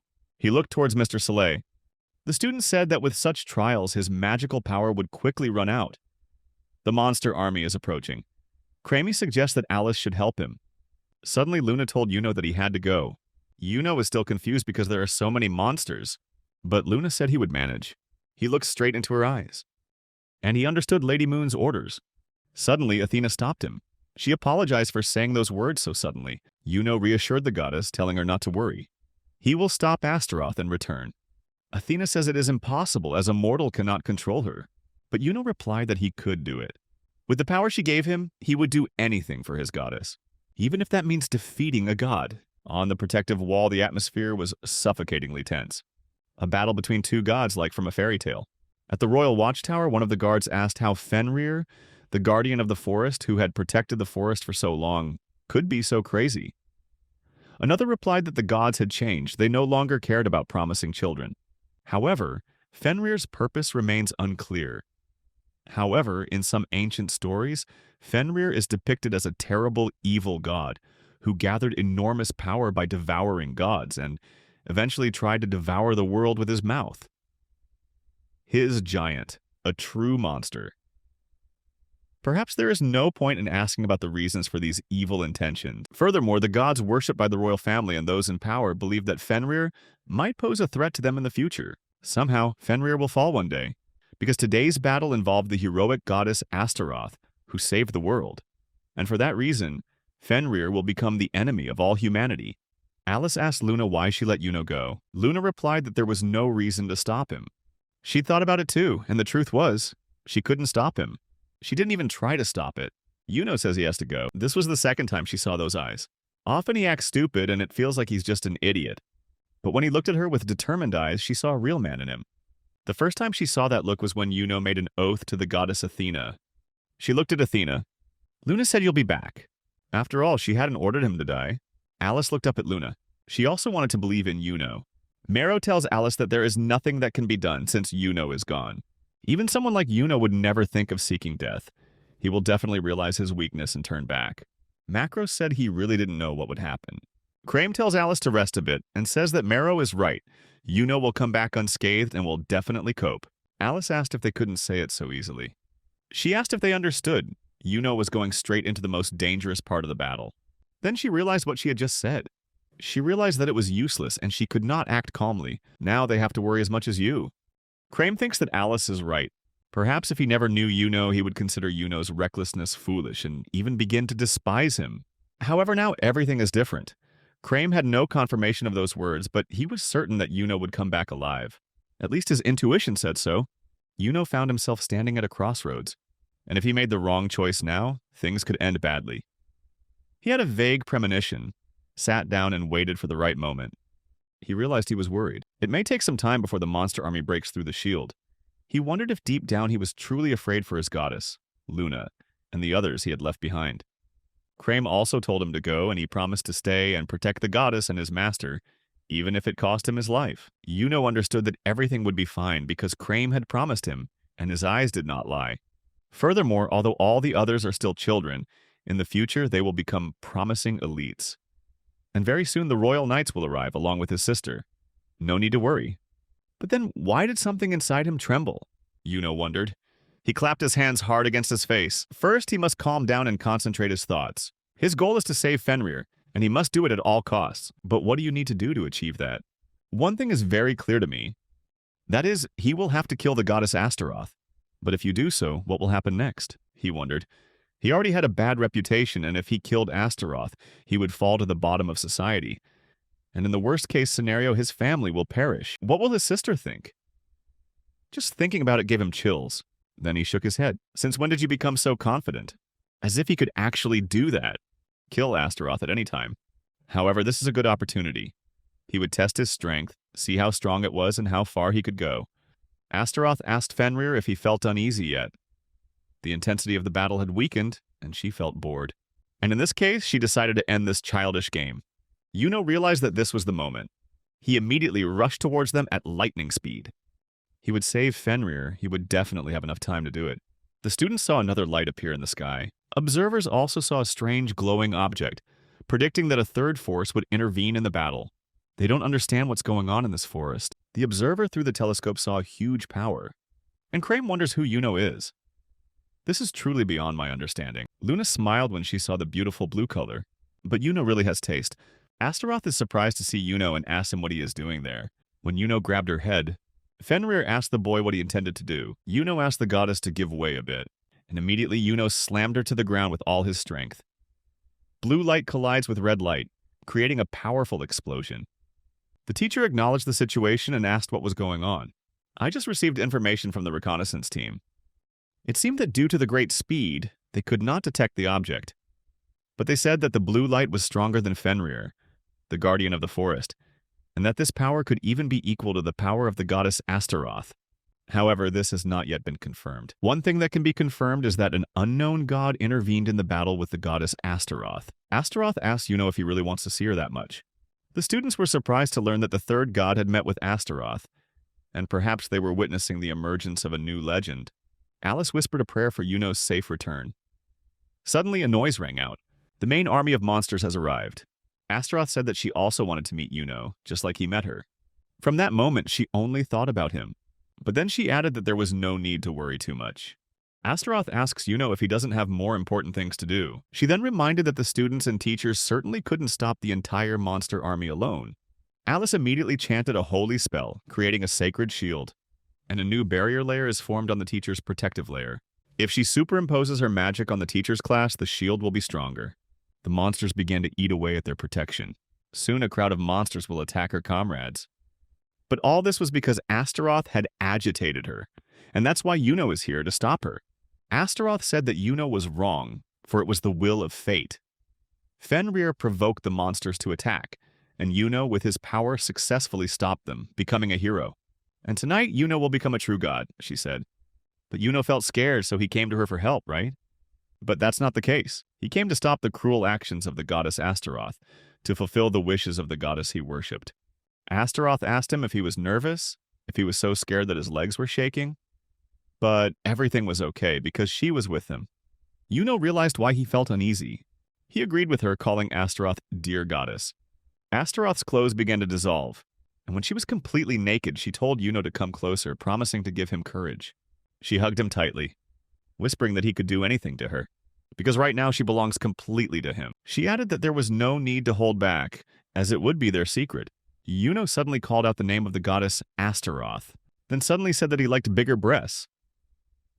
Astaroth, still not understanding what just happened, looked at Yuno. While she was still thinking, Yuno suddenly swung the spear and stabbed her hard. But Astaroth appeared behind him.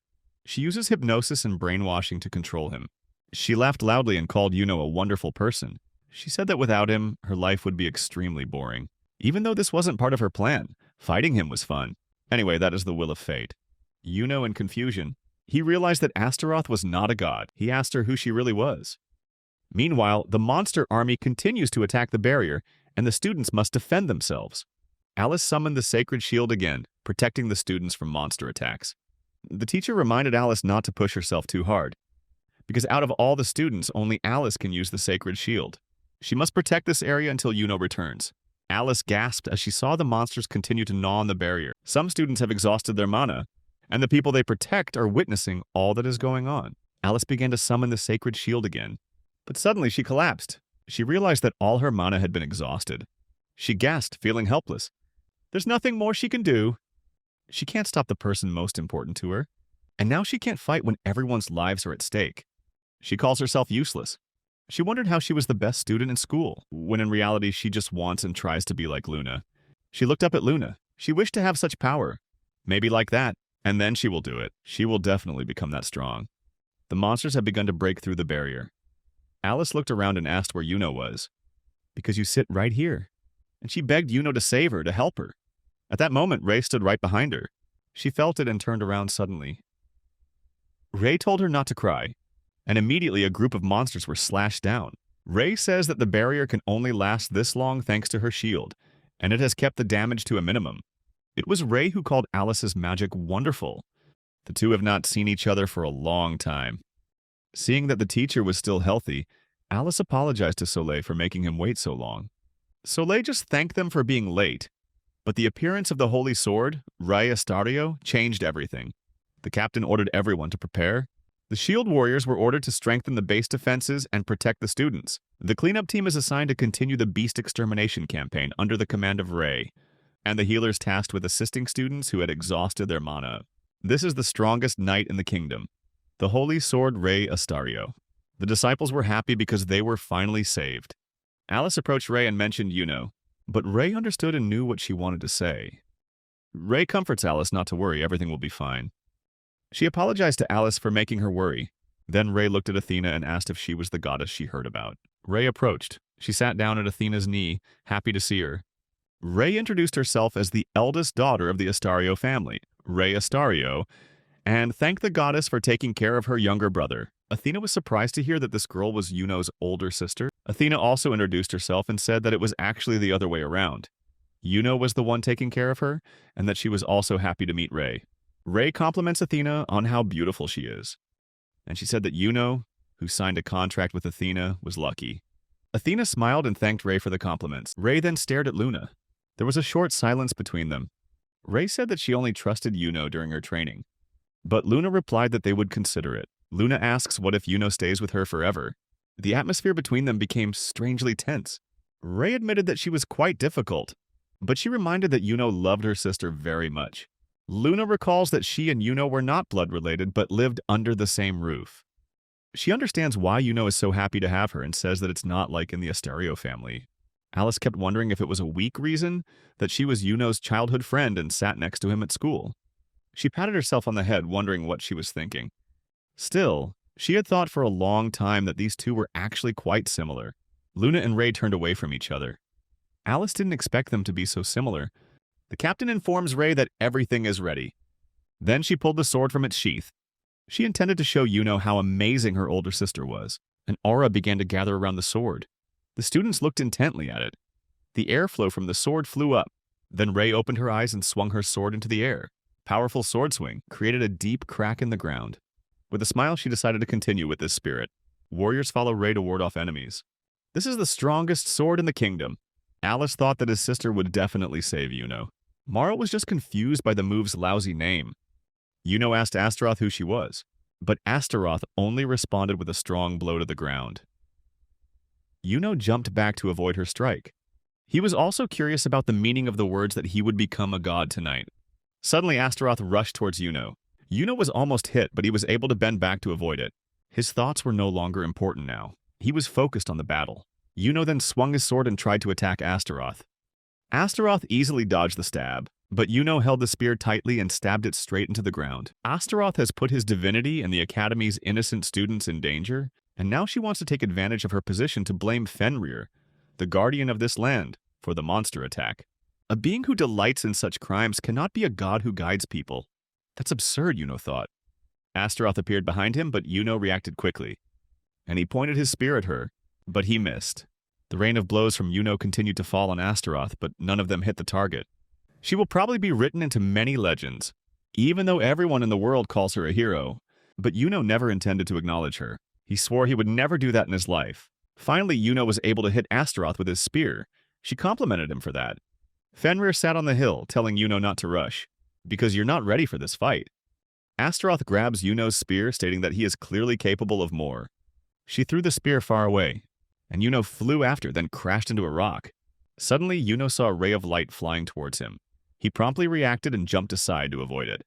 To Astaroth, this was a bit strange, because Yuno should have been the one to lead her, and she should have led him. Yuno realized his abilities, and he knew that now he had to get over her. Astaroth liked the look on his face and realized that the fun was still going on. They rushed towards each other. The weapons intersected and a wave of explosions occurred. Yuno appears behind Astaroth and attacks her, but Astaroth was able to dodge and appear behind Yuno. Yuno pulled out the spear that was stuck in the ground along with a giant rock. He used all his strength to hit it towards her, breaking the rock. Astaroth was right next to him and shot a beam of light at Yuno, but Yuno dodged it. Now you can kill her. He aimed the spear at Astaroth's neck, but then he suddenly stopped. At this point, he could easily finish her off. Astaroth asked him if he had realized yet. What does it mean to stand on equal footing with her? They had been stymied, but now it was clear that everything was in order. If you're going to kill, you're going to kill now, Yuno thought, but wondered if he was making a mistake. At that moment, he realized that if he did not act, everything would be over. Astaroth praises Yuno, saying that he was able to achieve his goal. She said that it was truly impossible to go wrong in her choices, no matter the circumstances. Yuno wanted to make Athena the strongest, and he chose this path himself. Until now, he has no goals or desires other than trying to control himself. Astaroth chooses Yuno as the enemy to confront, and she says that he is the only one who can break their boredom. Yuno remembered his conversation with Zeus. Astaroth exclaimed that for the first time she thanked God and thanked him for giving her such a wonderful toy.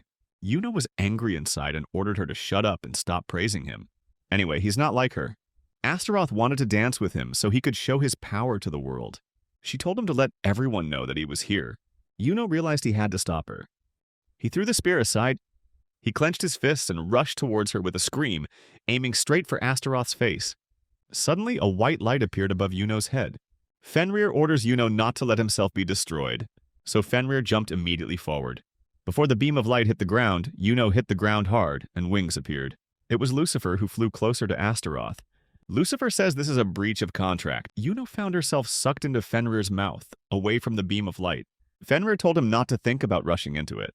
Yuno agreed with this idea, because the winged man is too far away anyway, but Yuno still had a strange feeling that they were the same. Yuno then jumped off Fenrir. Fenrir asked where he was going, and Yuno apologizes to her, saying he just wanted to talk to the other person.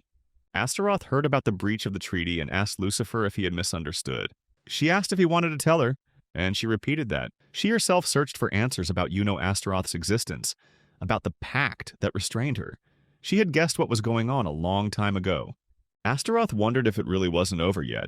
She asked the supreme god, and he replied that she should not try anymore because her evil eye would have no effect on him. Astaroth asks if he plans to run away again. Lucifer tells her to know her place because all she needs to do is keep her pact. It's not time yet. Astaroth now understood everything and laughed loudly. Lucifer looks at Yuno, calling him a clown, saying that Yuno's time has not come yet. A fool who had never mastered his own power, and he didn't want to get his hands dirty with someone like that. Yuno didn't understand if Lucifer was talking about him. Lucifer said that Yuno did not know, but he was dancing to the music of fate, like a true clown, walking on a path that had been prepared. Yuno stood thinking for a long time, then asked again with confusion, not understanding what he was saying. Astaroth laughed again and began clapping. Lucifer said no matter how much he bragged, Yuno wouldn't understand. Yuno realized that this person, Lucifer, was the almighty supreme god who knew everything. Lucifer calls Yuno a nameless person. Lucifer asks why Yuno is here. He has no goals, no principles of his own. Everything in him is created by fate. He doesn't really choose anything. Yuno wondered what Lucifer was trying to say and what this god wanted to convey. Until Yuno can understand Lucifer's words, his existence has no meaning. Lucifer tells Yuno not to disappoint him. Then Lucifer turned and told Astaroth to follow. Astaroth bids Yuno goodbye and adds that if he misses her, he should call her. They left, and as they left, the monsters began to regain consciousness. It seems the threat has passed. Suddenly, Yuno felt Fenrir's gaze from behind. He bowed his head and thanked Fenrir. At that moment, blood rushed to his head, and he did not realize the danger from above. In the end, it wasn't he who saved Fenrir, but Fenrir who saved him. Fenrir asked if he was leaving. Yuno confirmed it because the goddess and his friends were waiting for him. With Astaroth gone, the monster's chaos stopped, but Yuno still hadn't achieved his goal. He remembered how the students had aided Astaroth and realized that he must protect Fenrir. Suddenly, Fenrir stood right in front of him. Fenrir told Yuno to climb on top of her, and she offered to take him to his friends. Ray and the others noticed the noise starting to subside. The monsters started running away. It seems Astaroth has calmed them down. People thought that even though they were just low-level creatures, they were strangely fearful. Perhaps that fear was created from the anger of the two of them. Once everything was back to normal, Ray said everyone could return to camp, where they would regroup and prepare for the next mission. Finally, the work will begin. At the camp, Athena approached Soleil and asked permission to find Yuno. She checked and confirmed that the nearby divine power had disappeared. Perhaps the forest was no longer dangerous. But Soleil just shook his head in refusal, then pointed to the forest. When Athena said that she herself had requested this, she suddenly saw a figure appear from the forest, riding on a creature. It was Yuno sitting on Fenrir's back. Yuno is happy to see that the camp is okay and fully present. Luna giggled when she saw Yuno. Alice and her friends were also happy to see him. Alice turned away when she saw Yuno. She didn't understand why. Then Yuno saw Athena, his goddess. He stepped down from Fenrir and hugged her. She thanked him for his safe return. Suddenly, Athena took a step back. Both she and Yuno felt embarrassed, looking at each other awkwardly. At this moment, Yuno felt Ray's eyes behind her. He slowly turned around and saw Ray hugging him. She was happy that he was still alive. Everyone is worried about him, but Ray believes he will return safely. Ray asks if Yuno is hungry, then looks at Fenrir and asks who it is. Yuno explains it was the wolf he met in the forest. It saved me from danger and brought me here. Ray walked closer and petted the wolf, thanking it for protecting Yuno. However, she also commented that its fur was beautiful, even though it was a beast. Yuno asks Ray what happened in the forest about the monster attack. He saw it all himself. The wild animals suddenly woke up, lost their organization, and fled into the forest in fear. Also in the capital, they received news that the culprit causing the chaos was the god who protected the forest. Although this was expected, the question is what will happen next. Now they have an extremely important task to perform. Ray says that the next mission is to destroy the divine beast Fenrir. This order was given to her and the royal knights. Yuno told Fenrir that he would go to the camp alone and asked her to hide, to avoid being found by their people. Then Fenrir said that she was the guardian of this forest. But Yuno explained that after meeting the goddess Astaroth, the reputation of the divine beast Fenrir may have been tarnished. He was worried that she might be blamed for all the crimes, and he didn't want to see that. He asked her not to worry about him. Even though she is the guardian deity of the forest, Yuno promises to do everything for her. And then he left, ready to face any challenge. The battle with Astaroth gave him confidence, but suddenly he felt weak and collapsed to the ground, his strength exhausted. At that moment, Fenrir came running. Fenrir realized that Yuno had consumed too much mana. Fenrir told Yuno that he needed to climb on top of her, because he had used up all his strength in releasing the power he had previously restrained. In his current state, no one could recognize him. She told him not to worry about this, and you should think of yourself first. The two realized that they could be detected through Yuno's magical powers, so they will need help. Yuno thought she was right. Then he agreed with Fenrir, and he turned to ask Ray if she believed that the monster's destruction was actually caused by the divine beast Fenrir. He started saying that this was not true and was a blatant lie. But when he was about to talk about who initiated the attack, Ray suddenly interrupted. She told him not to say unnecessary things. Otherwise, she won't be able to protect him. Yuno then asked if she had any proof that Fenrir was guilty. Ray has no proof, but since ancient times, Fenrir has been known as the destroyer of gods. If this Fenrir is the enemy of the heroic gods, then there is only one answer. Any threat to the gods must be destroyed immediately. This is the belief of influential people in this kingdom. Yuno asked again if they really wanted to kill Fenrir for such a silly reason. Ray asked him to listen. This is a royal decree. Killing Fenrir is not a matter of debate. Furthermore, this decision was also supported by other gods. In this world, the word of the gods is law, and if even the hero who saved the world said so, then it couldn't be denied. Some great power, unknown to Yuno, has placed lies above the truth. Many powerful gods like Astaroth are advocating killing Fenrir. Are they really gods?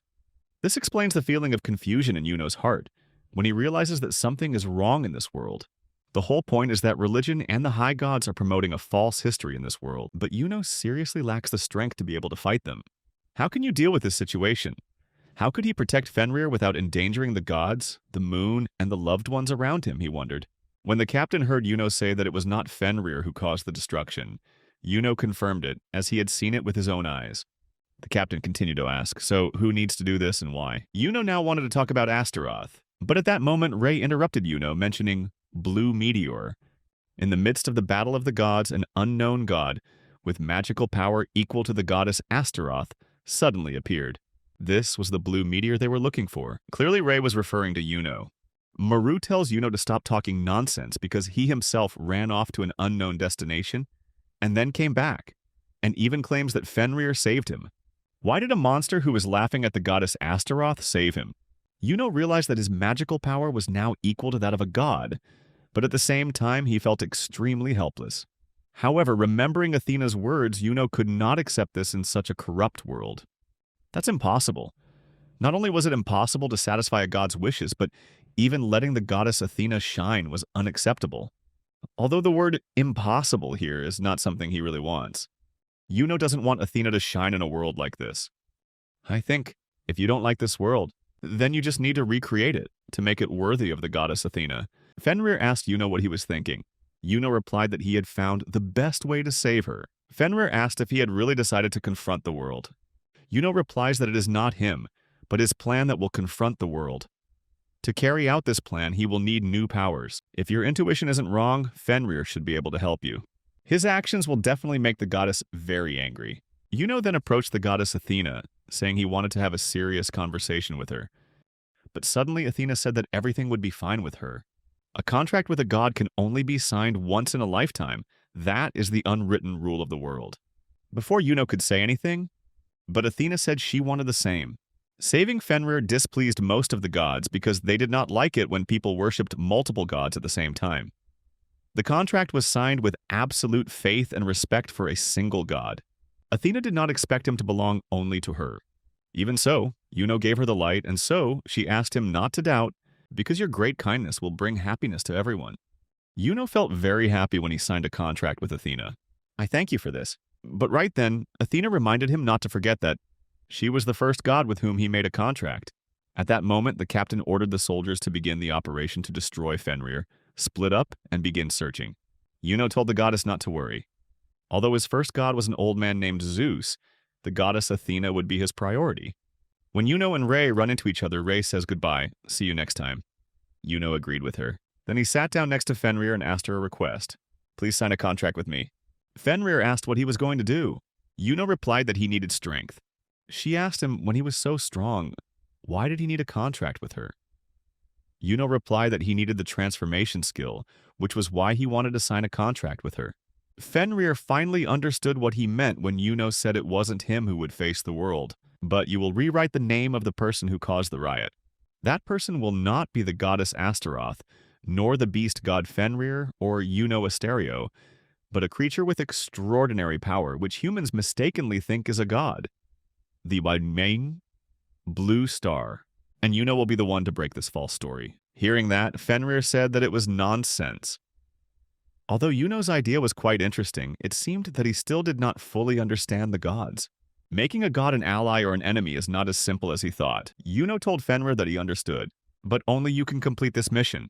I will open a new path for this world. And to do that, Juno will need Fenrir's help and strength. Juno nodded, agreeing, and Fenrir promised to follow the path he would lead. Juno gives her an important position in this journey. Luna stood from afar and observed everything. When Juno approached his teacher, he announced that he would take the beast back to the forest. The teacher advised him not to be too stubborn because if anything happened, he would be responsible. They leave, and Fenrir suggests hiding in the bushes ahead as long as no one notices. Suddenly, they saw Luna in front of them standing next to the tree. Luna, seeing Juno, immediately said that she could take him to her house. Even though her father didn't like animals, that wouldn't be a problem. A beautiful, noble beast like Fenrir will certainly be loved in her home. Juno sat down and caressed Fenrir, saying that he would only do so when she wanted him to. Suddenly, Fenrir waved his hand away, makes the atmosphere a little quieter. It seemed like she wanted to return to the forest. Juno immediately responded, and Luna asked what he was planning to do. Juno then made the excuse that he needed to go to the bathroom, but Luna told him to leave on the spot. Of course, Juno couldn't do that right now. Luna stood up, saying it was over. He stopped the battle of the gods and returned safely. That's already a big enough thing. Perhaps this was the first time Juno heard such a gentle voice from Luna. Is she really worried about you? Then she continued, telling him not to worry anymore because everyone has their own life, and he was just a normal person. She calls him her arrogant, rude knight. But since Juno is going somewhere, Luna asks him to swear that he will return to her as he is now. Juno did not hesitate, swearing that he would definitely return to the way he was before, and he will continue to be by her side. Luna turned back, reminding Juno not to forget her promise. Then when she left, she called him a fool. Juno looked at her one last time, then turned back. Fenrir noticed that Juno had many great friends. Juno agrees with Fenrir. Then she asked him if he was ready. Juno couldn't hide his worry even though he was determined. He will have to become the god of chaos, a blue meteorite, and confront his sister and the royal knights. Even though he was nervous, he still said he was ready and asked Fenrir to begin. Fenrir placed his paw on his hand, Yuno was curious about how Fenrir felt when he heard his sister's conversation. The divine beast that has protected this forest for centuries is now humiliated by the will of the higher gods and those who believe in them. Yuno did not know how the legend related to this event, but one thing was clear. The goddess Astaroth caused the monster attack, and the beast god Fenrir stopped it. But this truth is now hidden and distorted in every possible way. This is completely wrong, and Yuno decided to start changing this world.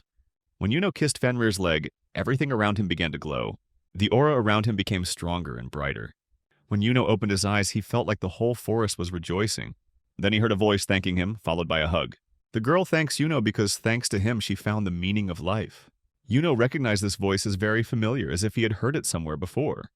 Then he woke up from his dream state. Fenrir says they had a conversation. Maybe nothing changed for him, but Yuno gained some new skills. One of them is called hentai, because that's exactly what Yuno wanted. Fenrir asked him why he was standing there in a daze. Yuno said he just had a strange dream. He then asked again the name of the skill, and Fenrir repeated hentai. When Yuno asked what this skill meant, Fenrir explained that it allowed the user to change their appearance according to their wishes. Although this skill consumes a lot of magical energy, for Yuno it is not a problem. This is the skill Yuno wanted, even though the name is a bit strange. Fenrir explains that this skill only changes appearance, and it must be remembered that those with high detection skills can easily detect it. Yuno understood everything and decided to try this skill immediately. When he said hentai, magic began to surround him, and Yuno begins to change shape at will. He decided to create an appearance according to his preferences. His hair will be silver, as beautiful as moonlight, like the hair of the goddess Athena. His eyes will be blue, like the color of the clear sky, similar to Alice's. His face will have the beauty of a charming man, just like Crane. He chose a black outfit made from thin wool like Fenrir's fur. The figure will mature, and he decided not to change gender. Finally, he wanted to have large wings like Lucifer's, with colors opposite to those of Astaroth and Lucifer, because he would be their enemy, the evil god. When he finished, Yuno asked Fenrir how he felt. Fenrir replied that it didn't look bad. After that, Yuno flew away, and he told Fenrir to wait for him. When the time comes, Fenrir understood the order and began to wait. Yuno looked up at the sky. The beautiful moonlight seemed to attract him. Such things are always beautiful in everyone's eyes. That is the truth and the law of this world. That's why this world needs someone who can call a mistake and send their destiny to hell. He decided to follow the path he thought was right and fly to his destination. Yuno finds Rei and her knights, preparing to begin the dialogue. He decided to create his own history. When Rei saw him, she asked who he was. Yuno introduces himself as Noah, the evil god, and Yuno confessed that he was the cause of the monster's massacre. The captain ordered the knights to surround him and attack him. Yuno smiled evilly. This is exactly how he envisioned things going. He really liked the name Noah, which he read in an old fairy tale. All that remains is to demonstrate his true strength to the royal knights, and make it clear that it is Noah who is behind the monster massacre. And your mission will be completed. He was preparing to land, but as she started flying closer, Yuno started thinking about how to land. I don't know how to stop. So Yuno just fell straight down behind the knights. They don't understand what just happened. But a second later, they realized something had just fallen. They thought it was an enemy attack. When the dust gradually cleared, they saw legs exposed. The knights prepared to attack. Yuno crawled out of the dust, saying, "Mother Earth's embrace is not very pleasant today." The knights ran towards him, intending to surround him and ask who he was. To be honest, Yuno wanted to leave and return to this scene, but once it started, there was no turning back. This means he will crush them completely. Rei noticed his gaze, and she ordered Garnos, the commander of the knights, to withdraw his troops. He asked why this was so. Wouldn't it be better to catch this bad guy right away? But Rei asks him not to say that again. So Garnos ordered everyone to stop. Yuno silently thanked his sister for turning to look at him. Actually, I'm a bit scared. But now he can play the villain without feeling guilty. He said, it seems like only this girl has brains. Rei tells Garnos to be careful if he doesn't want to lose his soldiers because she doesn't sense any humans among the enemy. Garnos asks if this is the blue meteor they are looking for. Rei replied that it was not, but she wanted to say that they needed to understand the situation clearly. Based on reports, Blue Meteor's magical power should be comparable to Lady Astaroth, but the feeling is not the same. Yuno realized that he had made a mistake when he accidentally sealed his power out of habit and forgot. But now that power has recovered after the battle with Astaroth. So he tried to release some of his power. Immediately after, Yuno was enveloped in a huge magical aura. The knights stood erect and watched. But then they began to tremble, and then they shook from the pressure. They were terrified by this huge and terrifying magic. Garnos thinks he is the blue meteor everyone said he was. Yuno laughed loudly. He called this a wonderful thing. He asked why they were shaking like puppies, that where is their composure.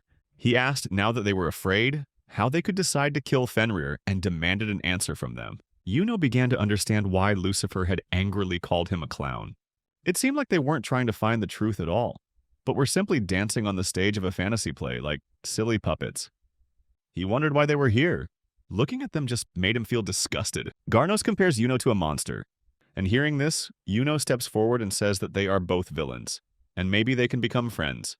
He said that the captain would finish off Fenrir, who tried to save them, to return evil with good, just the way a villain behaves. He offered to make a pact with Garnos. Garnos asked Yuno to shut up because he couldn't stand such nonsense. But Yuno replied that he would argue about this nonsense, because Garnos probably has it all figured out. He said he was the one who caused the monsters to rebel.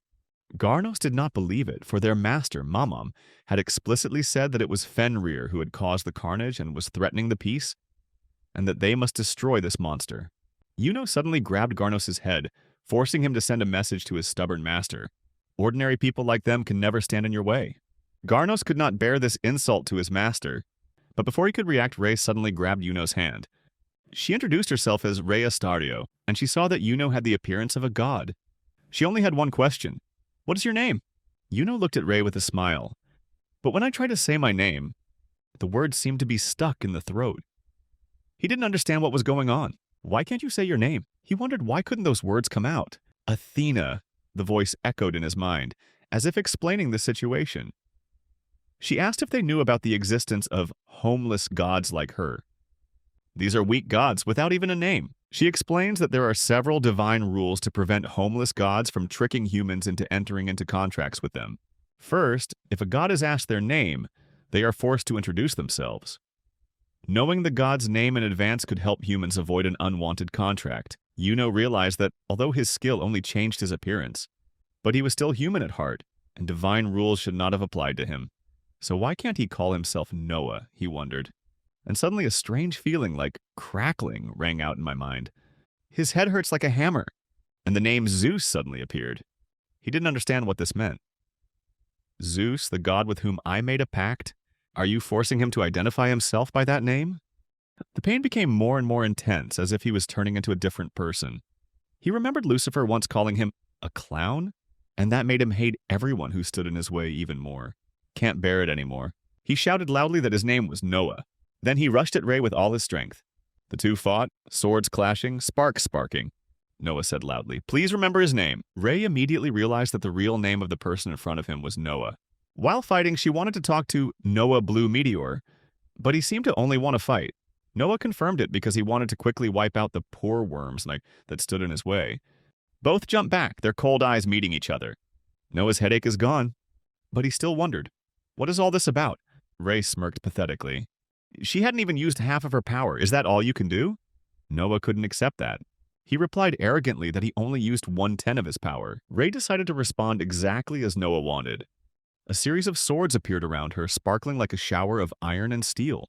Noah realized that this was the first time he fought his sister since she became a sword saint. Rey began to perform her final technique. The swords glowed, preparing to attack. She activated the crisis skill, creating a series of clones. Her clones rushed to attack Yuno from all sides. This is Rey's excellent technique. But Noah simply kicked them all away.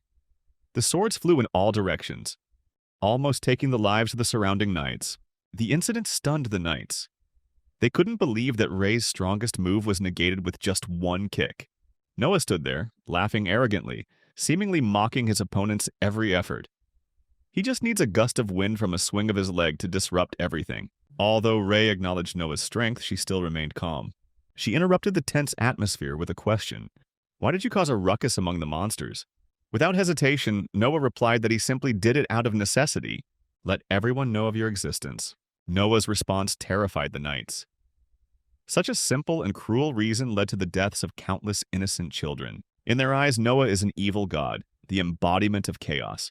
This was the reaction that Noah, or rather Yuno, wanted.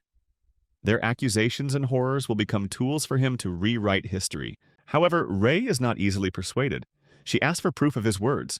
Yuno realizes that Ray is not someone who easily believes what he sees or hears. But he had no evidence to prove his words, but he had a bold idea. He decided to cause a commotion himself to prove a point. With this intention, he pulled a goblin closer, using magic to infuse magical power into its small body. The knights, including Ray, were astonished by this action. Gardos could not stand by and watch. He rushed forward with his sword in hand. But before he could attack, Noah easily blocked it. Gardos shouts that if he doesn't destroy Noah now, the entire country will be destroyed. However, with just one gentle movement, Noah broke Gardos' sword with his fingers. The difference in strength was so great that the knights were completely stunned. Ray, realizing the seriousness of the situation, ordered Gardos to retreat. She knew that he couldn't face someone like Noah, but Noah did not leave it alone. He warned Ray, the Sword Saint, that if she still wanted to protect the lives of her subordinates, it was best to stand still and watch. Noah turned his cold gaze towards Gardos, who was trembling under the overwhelming power. He despised the ignorance in the eyes of Gardos, a man who claimed to be patriotic but acted blindly. Gardos did not carefully consider the information he received, nor try to find the truth. Instead, he entrusted all his faith to the god he worshipped, refusing to think and act on his own. Meanwhile, Noah looked into Ray's eyes. Even though she was in the middle of a dangerous situation, her eyes still shone with clarity, trying to find the best solution. But in Gardos' eyes, Noah saw nothing but emptiness. Noah begins to build up power for his attack, declaring that this will be his final warning. He asked them to stop blaspheming his great works. Live or die was the only choice he had for Gardos, a decision he had to make with his own brain. Faced with Noah's overwhelming power, the knights began to panic and run away. Gardos angrily shouted, asking them to stop and hold their ground. Noah asked in a mocking tone why Gardos didn't run away like the others. But Gardos was full of arrogance. He just told him to shut up. He believed that he was blessed by God and that none of Noah's plans could succeed.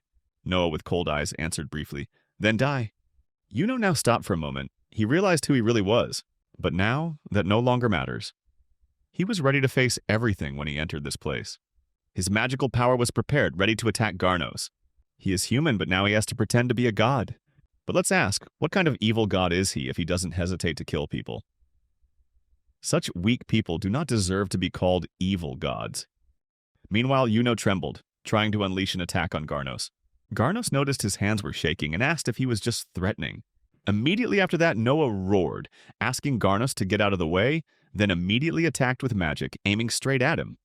Yuno wonders if he can bear the guilt of killing someone. Ray was preparing to rush to help Gardos when he suddenly saw another figure running faster than him. Noah knew he did the right thing. But suddenly he saw Fenrir in his form standing in front of him, using his body to protect Gardos. He asked if that was all Fenrir wanted to show him. Before he could fully understand what was going on, Athena suddenly appeared from the side and rushed straight towards Fenrir. Stood in front of him, trying to protect him when the light was very close. Noah doesn't understand why the goddess Athena is here. But it's all in vain now. He had no time to cancel the attack or protect Athena. He understood clearly that he had just killed his goddess. You are a useless person from birth. He was given enormous magical power but wanted nothing.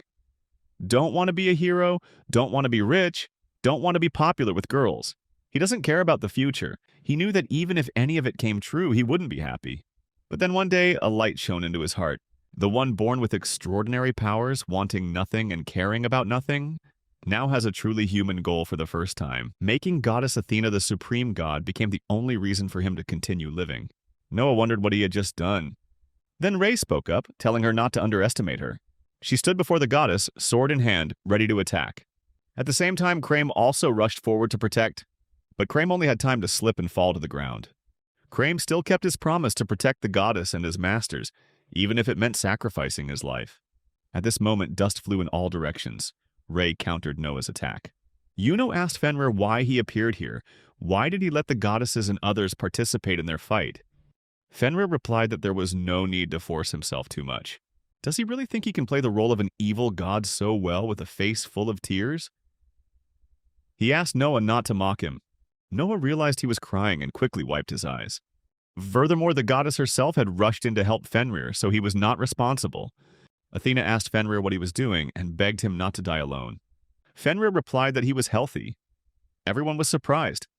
and Noah wondered if he had the right to be with such a beautiful goddess. Fenrir asked again if he really intended to retreat at this time. Did the evil god in his imagination just stand there, looking at everyone with such a blank face?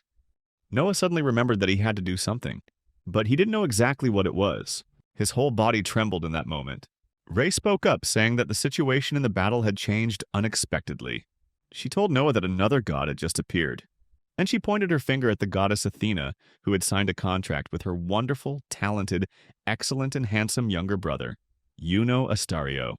Juno was surprised to hear about this introduction about himself. Ray asked Noah what the evil god would do in this situation. Immediately, Noah began to laugh loudly, his laughter resounding. He realized how humans fight, and he admitted that he had underestimated them. He didn't expect that they could come up with such a powerful countermeasure, a complete goddess Athena. Truly an extremely smart plan. When people heard this, they were happy because it wasn't just Ray who said that, but even Noah seemed panicked. They began to hope and trust in the goddess Athena, begging her to protect them from the evil hands of the evil god. Humanity's strongest warrior, the Holy Sword, has bonded with the most powerful goddess, Athena. And it seems that even evil gods are difficult to deal with, Ray said, and she was glad that he finally understood everything. If he continues to be angry, the goddess Athena's holy hammer will strike him. Athena felt embarrassed hearing all this, not understanding what was going on. She raised her hand and asked what they meant.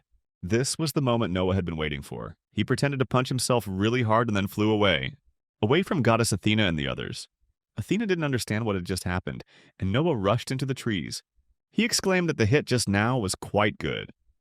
The knights did not understand what had just happened, but then one of them shouted that it was the goddess Athena who defeated the evil god Noah. Noah decided to retreat that day.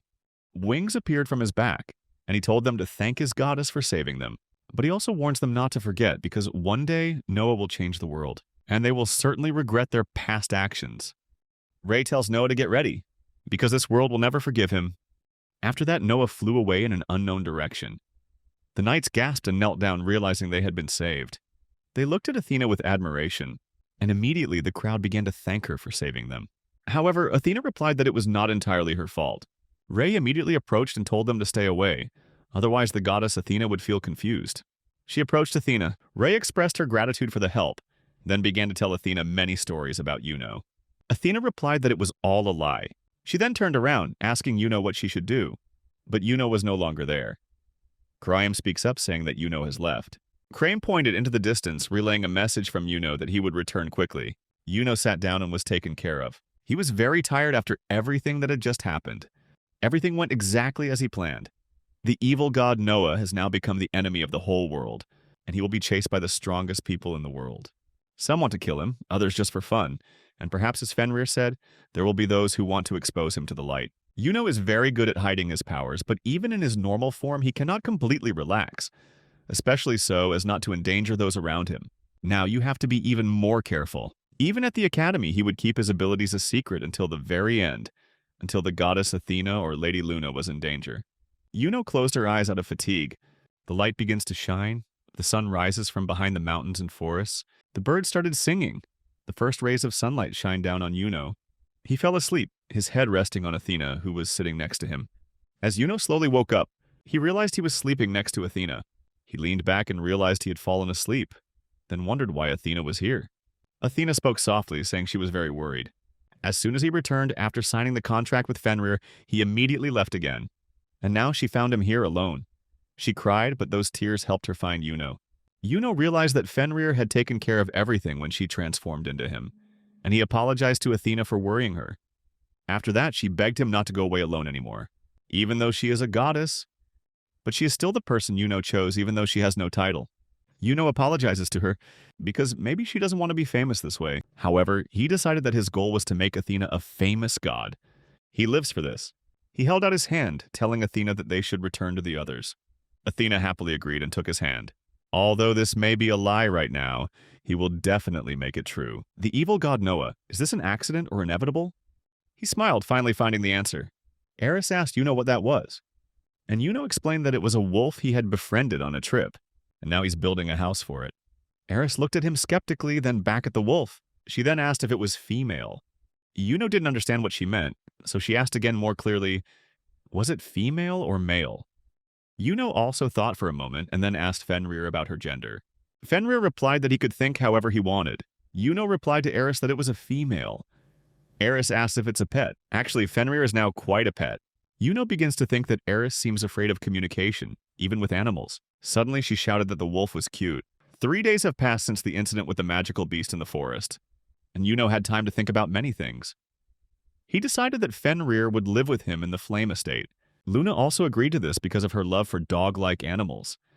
Everything went surprisingly smoothly. The beast god Fenrir was blamed for the monster chaos, but in reality it was caused by the high gods.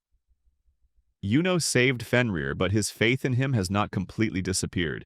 However, he also created a fictional character named the evil god Noah and openly challenged those gods. Therefore, he decided to temporarily hide with Fenrir for a while. Suddenly, someone from behind asked him how he felt. It was Luna who asked Eris not to interfere with Yuno, and with her came Athena, who brought him food after his toil. Luna apologizes for the trouble caused by someone who hates dogs. A few hours ago, Father Luna refused to accept Fenrir, but now in front of him was not only Luna but also Yuno and Fenrir. Charlotte told Argos to allow it, as Luna rarely asked anything of him. Argos says that's a completely different matter. He asked why they went to train that animal because he thought they had witnessed firsthand the dangers of wild animals. And if something happens, how will they be held responsible? Luna decided to ask a question. She asked Argos if the wolf looked like a dirty, ferocious animal that could harm people. Charlotte raised a claw even though they hadn't even taught her anything yet. Argos and Luna looked at each other for a moment. Argos sighed and talked about the cage. If it lived in the cage, then he would allow the wolf to live here. Yuno thought it was scary. He couldn't force the beast god to live in such conditions. But Fenrir didn't mind because she actually felt more comfortable living in small spaces. Eris asked Yuno what the wolf's name is. Luna replies that its name is Pochi. Everyone looked up at Luna with confused expressions. She is elegant, noble, and beautiful. Just one word. Pochi. Luna asks if that's not a beautiful name for her. Yuno didn't understand if Luna was serious when she asked about the name Pochi. When Yuno asked Luna if there was any other choice, it would have been easier to remember if Fenrir had said that Pochi was fine. However, Yuno was completely against that name. After all, she is also a god, the owner of the entire forest. Fenrir asks why Yuno is so worried. She really likes the girl Luna, and because of that, she doesn't care what name Luna gives her. Luna noticed Pochi wagging her tail. It seemed like she liked the name. Yuno felt like he had lost a bit in this. Eris rushed to hug Pochi, and Luna and Eris started arguing a bit because Eris attacked her earlier. Yuno noticed Athena standing uncertainly. Then he turned to her and asked her to touch Pochi because it was so soft. Athena asked if she could do that, and Pochi lay down on the ground. Yuno held Athena's hand and pulled her into that furry paradise. At Duke Rose's estate, Alice is practicing at the training grounds. She uses light magic to pierce targets with bright arrows. After finishing training, she sheathed her sword. She told herself that saying just one spell would maximize her power, but that still wasn't enough. Alice believes that she needs to learn how to use at least intermediate-level magic without having to recite spells. Anyway, the situation will probably repeat itself, and she wondered if she could ask Yuno to help her, like she asked Athena last time. Will you answer? But then she realized what she was thinking and shook her head, because she really didn't want Yuno to have to protect her. She thought about herself and Yukino together. And suddenly the butler called her, making her a little startled. The housekeeper said she needed to talk to her about the social meeting tomorrow and asked her to come after practice. Since it was her mother, Alice replied that she would be there shortly. As she walked down the hallway, someone was walking towards her. That was Selena Barrett, the student council president of the Mage Knight Academy. When she approached the door, she sighed and prepared to enter. Then she opened the door and saw a round table with candles in front of it. Opposite her was a guy. He thanked Selena for being on time. And he began the conversation by saying that they were a group of the most excellent people who wished prosperity for their academy. However, Selena interrupted him abruptly and asked if she could turn on the lights. An awkward silence between them began. Lloyd then decided to mention the new students who were able to return alive from the Beast God's forest and proposed a toast to them. Lloyd Mars, he said, Vice Principal of Ferris Mage Academy, Mage Knight Academy Council. Then he thanked the gods for the favor. He drank a little from the glass, but it was just regular water. Selena agreed that under the conditions of the monster's surprise attack, no students were injured, which was at least a good thing. If this is truly a blessing from the gods, she said, then they really should thank them first. Lloyd then says, Dai Zirai, which means Day of Wrath. Selena asked him again what he just said. At this point, Lloyd asked again if she was testing him, and Lloyd told her not to say that a genius like her didn't know what the day of wrath was. If she deliberately pretended to be stupid, then he confessed that he was dissatisfied. However, the reality was that she simply did not understand what he had said, because he had spoken so intelligently. Selena recognizes his intelligence and says she is not testing him. Since he knew that they had been ordered to keep quiet about what happened in the Beast God's forest, only the students present and Lloyd, a member of the Mars family who was in charge of the kingdom's secret affairs, knew about this. Besides the attack of the monsters in the forest, a battle between the gods also took place. Lloyd then snorted and said that it was immediately obvious that the head of the Academy Council was the pinnacle of the Academy, the eldest daughter of Duke Barrett, one of the 4 great nobles, the Blood Princess. Sword. Her sharp gaze penetrating the darkness was worthy of respect. She thanked him, but in her heart she just wanted to return home. Lloyd then mentions the evil god Noah. They will eventually get to the heart of the matter. Selena thought that Lloyd was starting to talk about how in the annals of the Mars family there was no god with such a name.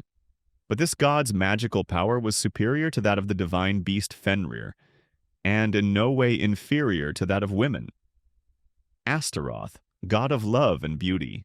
Selena then asked if he knew anything more about this unknown god. Lloyd mentions the Noah's Ark. Selena jumped up and asked if the appearance of the evil god was related to this famous fairy tale. Lloyd said maybe and remained silent. They looked at each other in silence for a long time. Then Lloyd decided to keep quiet. Selena was surprised because he talked a lot, then suddenly fell silent. Lloyd says some things are better left unknown, and in general, the day of the tournament is approaching, he added. Selena now realized that he knew nothing. Their Academy Council is made up of the top 3 students each year, and this year they will be joined by new recruits Alice Rose, who scored the highest on the entrance exam, and Crame Elrode, who came in second. 2 in the exam. In the end, the last participant will be the winner of the fighting tournament, which will begin next month. She asked him if he could guess who would win, because he knows who you're asking about. Lloyd doesn't want to disappoint you, but he said that the winner definitely won't be Selena's sister. Selena honestly says that she's one of those people who doesn't like someone who creates an air of mystery, but she's definitely confident in his ability to understand people. Deep down, she knew this would happen, but she still hoped. Lloyd then asked her if she was asking this. Did she also have an idea of who would win? It's natural.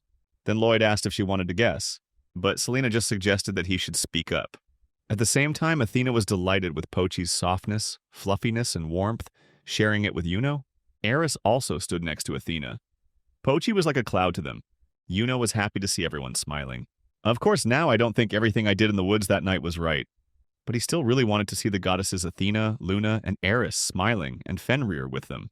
I really want to see that. Then he turned away because his eyes began to burn. Pochi asked him where he was going. He replied that he was going to the bathroom. Pochi then says that several people have been keeping an eye on him. Even though Yuno probably realized it a long time ago, he didn't know what Pochi was saying. She said she would closely monitor those around her, but also advised Yuno to be more careful when alone.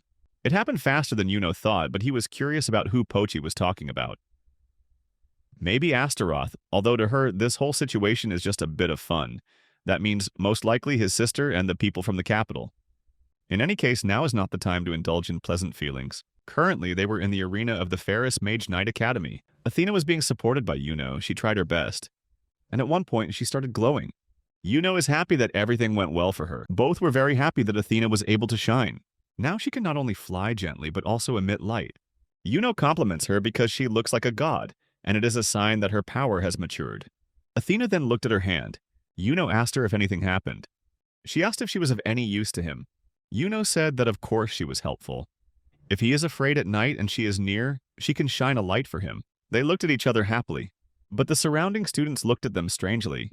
Yuno realized that he also needed to put in more effort before the tournament, so he decided to practice. But as he passed by, he heard whispers about some rumors. There is a rumor that the goddess Athena defeated the blue meteor. The students wondered if it was a lie. Yuno thought it was understandable, but the order of silence was quite a painful thing. However, because the power of goddess Athena had increased, this meant that one of the witnesses had spread rumors about goddess Athena. It can be said that the somewhat tense performance was a success. Maru calls Yuno, saying he's in a pretty good mood. He asks if the trip was fun, especially since Yuno, who has no talent, always goes somewhere alone and causes trouble for everyone. Yuno apologizes for that time. Maru asks if Yuno really thinks he's at fault. Alice, Luna, and the friends around him seem oblivious to reality at all. Maru says Yuno is just showing off and asks what they find in such banality. He made a connection with a god that resulted in nothing. However, this did not surprise Yuno. Yuno advises Maru to stop. Maro was about to mention the god Yuno had bonded with, but before he could finish his sentence, he suddenly began to fall. Maro fell face down and hit the ground. The students panicked and called the teacher, thinking that blood had rushed to his head. Athena is worried about Maru. Yuno offers to take Maru to the medical center. The teacher did not object, but before leaving, Yuno asked Athena to stay with Alice. But when he remembered that Alice was no longer at school, he asked if she wanted to come with him. Athena said not to worry, she also had her own things to do. They greeted each other and promised to meet again next time. The teacher asked if Yuno was okay doing it alone. Yuno admits that this is a bit difficult, but he will bear it. Soleil understands it all, and the teacher told him not to go too far. Yuno apologized to Maru, but no matter what reason Maru insulted his goddess, he would still forgive him. Before, he was completely different. Yuno entered the medical center and opened the door, but there was no one inside. He decided to put Maru to bed, but when he pulled back the curtain, he saw a young man sitting on the windowsill. Yuno thinks he is senpai, looks very handsome, and there was a strange smell in the air. The boy looked curious and asked if this was fate. Then he said he was bandaging his hand. Yuno asked if he was hurt. The young man replied that it was not a wound, but rather a mark on his hand. Yuno realized that it was best not to get involved with this person. After putting Maru down on the bed, he hurried out and said goodbye. Suddenly, he mentioned the name Evil God Noah, and he was sure that Yuno had heard about this new legend. Yuno asked again in surprise, not understanding what he was saying. The boy realized that Yuno was quite obedient, as he was following orders to be silent. He introduces himself as Lloyd Mars, and asks if the name is familiar to Yuno. Yuno remembers that this is a mysterious family, specializing in working on classified state matters, so he replied that he knew. Lloyd explains that the Mars family researches and records all phenomena related to the gods in this country. Of course, these phenomena include the conflict between the goddess Astaroth and the beast god Fenrir, as well as the appearance of the evil god Noah. After thinking for a bit, Lloyd decided to ask Yuno Astario that what he thinks the evil god Noah looks like. Yuno becomes curious about what Lloyd knows and his purpose. Lloyd didn't like beating around the bush, so he asked Yuno to answer faster. Yuno replied that the evil god Noah was very scary, making the best royal knights look like children. Apparently, Noah has silver hair and blue eyes, wears a black cloak, and has white wings on his back. Lloyd continued asking Yuno how she felt when she saw the evil god Noah. "And do you find him handsome?" Yuno answered simply yes. This was the answer Lloyd had been waiting for. Upon learning of Noah's arrival, Lloyd was overwhelmed with emotion. Finally, a worthy god appeared, with whom he could conclude a treaty. Yuno asks if Noah is a bad god. Lloyd agrees with this, but in this boring world, only he emits a strange, different light. When Yuno begins to say that Noah was the cause of the attack, and that many innocent people died because of him, Lloyd suddenly asks if Yuno really thinks so. Yuno tried to stay calm. He realized that he needed to act calmly and try to understand what Lloyd was thinking.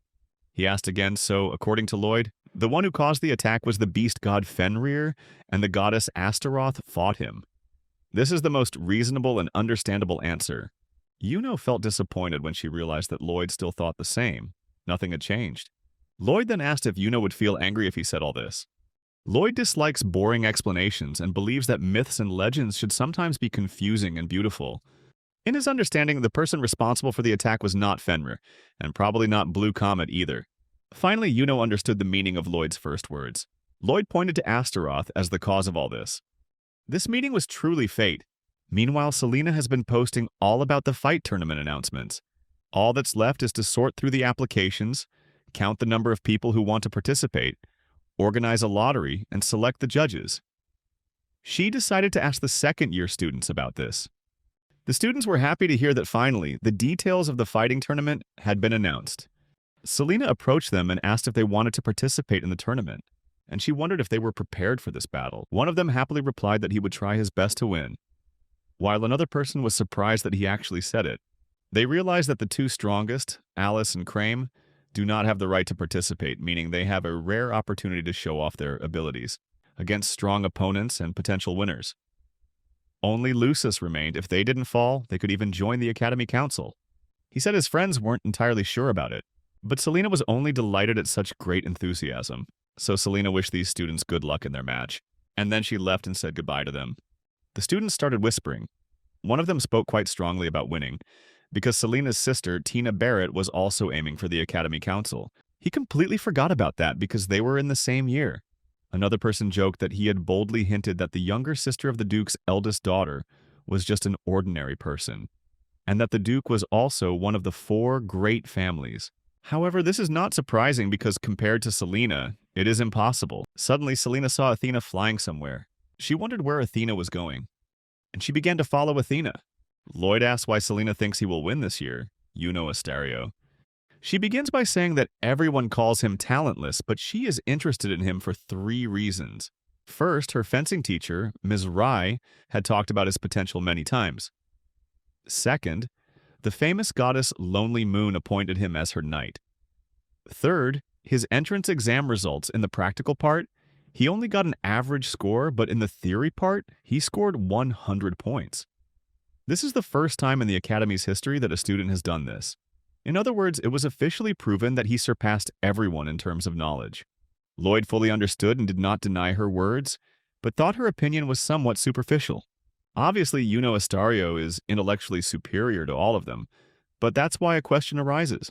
The truth is that he made a pact with a homeless goddess, which haunts him. He had been called the most untalented person in the Asterio family since its inception, but he had great intelligence, and yet he did such a stupid thing. There are 3 possible explanations for this.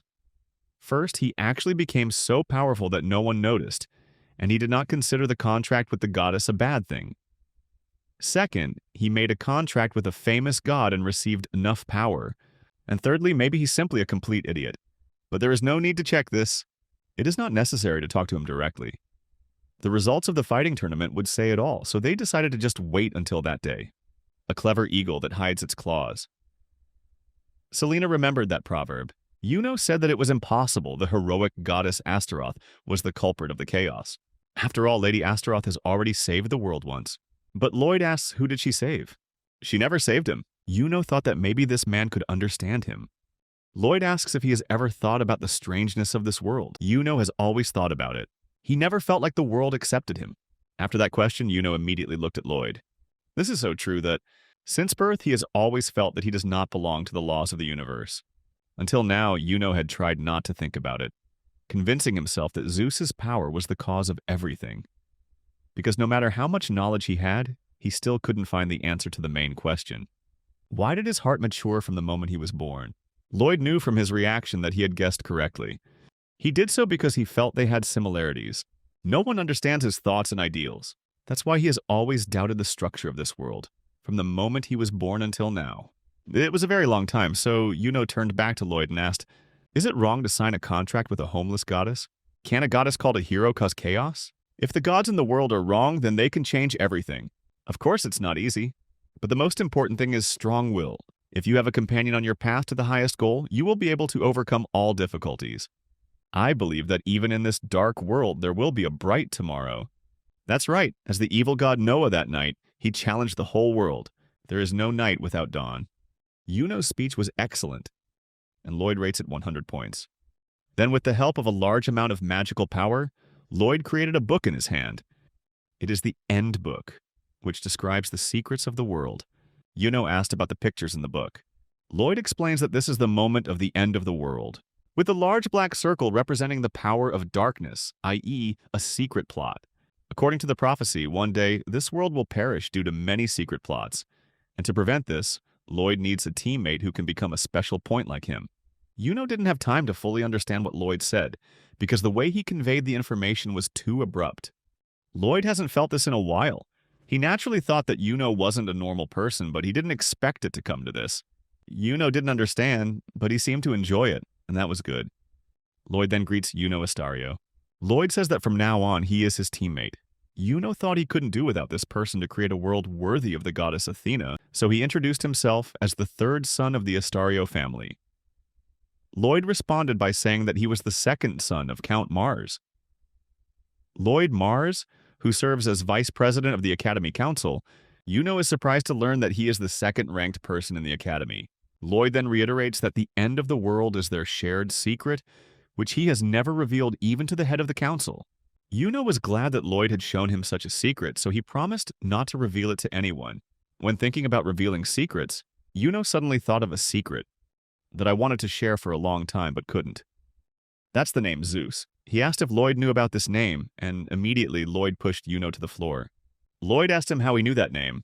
For thread and the art of thread control are the techniques of assassins. Although it seemed like Lloyd was relaxing, it wasn't like that with Yuno at all. When he saw him for the first time, Yuno felt the smell of blood, and he realized that this person was willing to kill without mercy. It seems the Mars family has more secrets than Yuno thought. Lloyd asked finally how Yuno knew the name Zeus and tightened his threads. Lloyd demanded an immediate answer. Yuno replied that Zeus was the name of the strongest god he had found, and asked if Zeus really existed. Lloyd says that Yuno has good taste and releases him. Yuno was surprised that he was able to trick him. Lloyd quickly apologized for being a bit hasty. Now it's clear that Lloyd Mars certainly knows something about Zeus, but it's still too early to broach the subject. First, Yuno must earn Lloyd's trust, so Yuno complimented Lloyd for having quite impressive moves. Lloyd says that Yuno is smart and probably already figured it out, but his Murs family has been in charge of the nation's secret affairs for generations. He had mastered these techniques during special training sessions, and Yuno's surprise was understandable. Yuno asked what the secret job was, but Lloyd only said that one day he would tell Yuno all about it. However, he could not dodge even such a sudden attack. With such qualifications, Yuno not only cannot join the Academy Council, but also cannot become a singularity. Lloyd says that if Yuno wants to look into the abyss, then prove his strength. Yuno smiled and said, that means he passed the test. Then suddenly and instantly, Yuno flew up, placing her fist under Lloyd's chin. Yuno asks if Lloyd can see that. Lloyd smirked when he saw Yuno's true power, and still doesn't disappoint. Lloyd likes Yuno Asterio more and more. Unexpectedly, he admitted it. At this moment, Maru woke up. Lloyd suddenly pressed Yuno to the floor, screaming to lie down. Then Lloyd covered Yuno's mouth, asking Yuno to be quiet, because maybe they are assassins from a hostile organization. Lloyd says it's probably already begun, Yuno thought.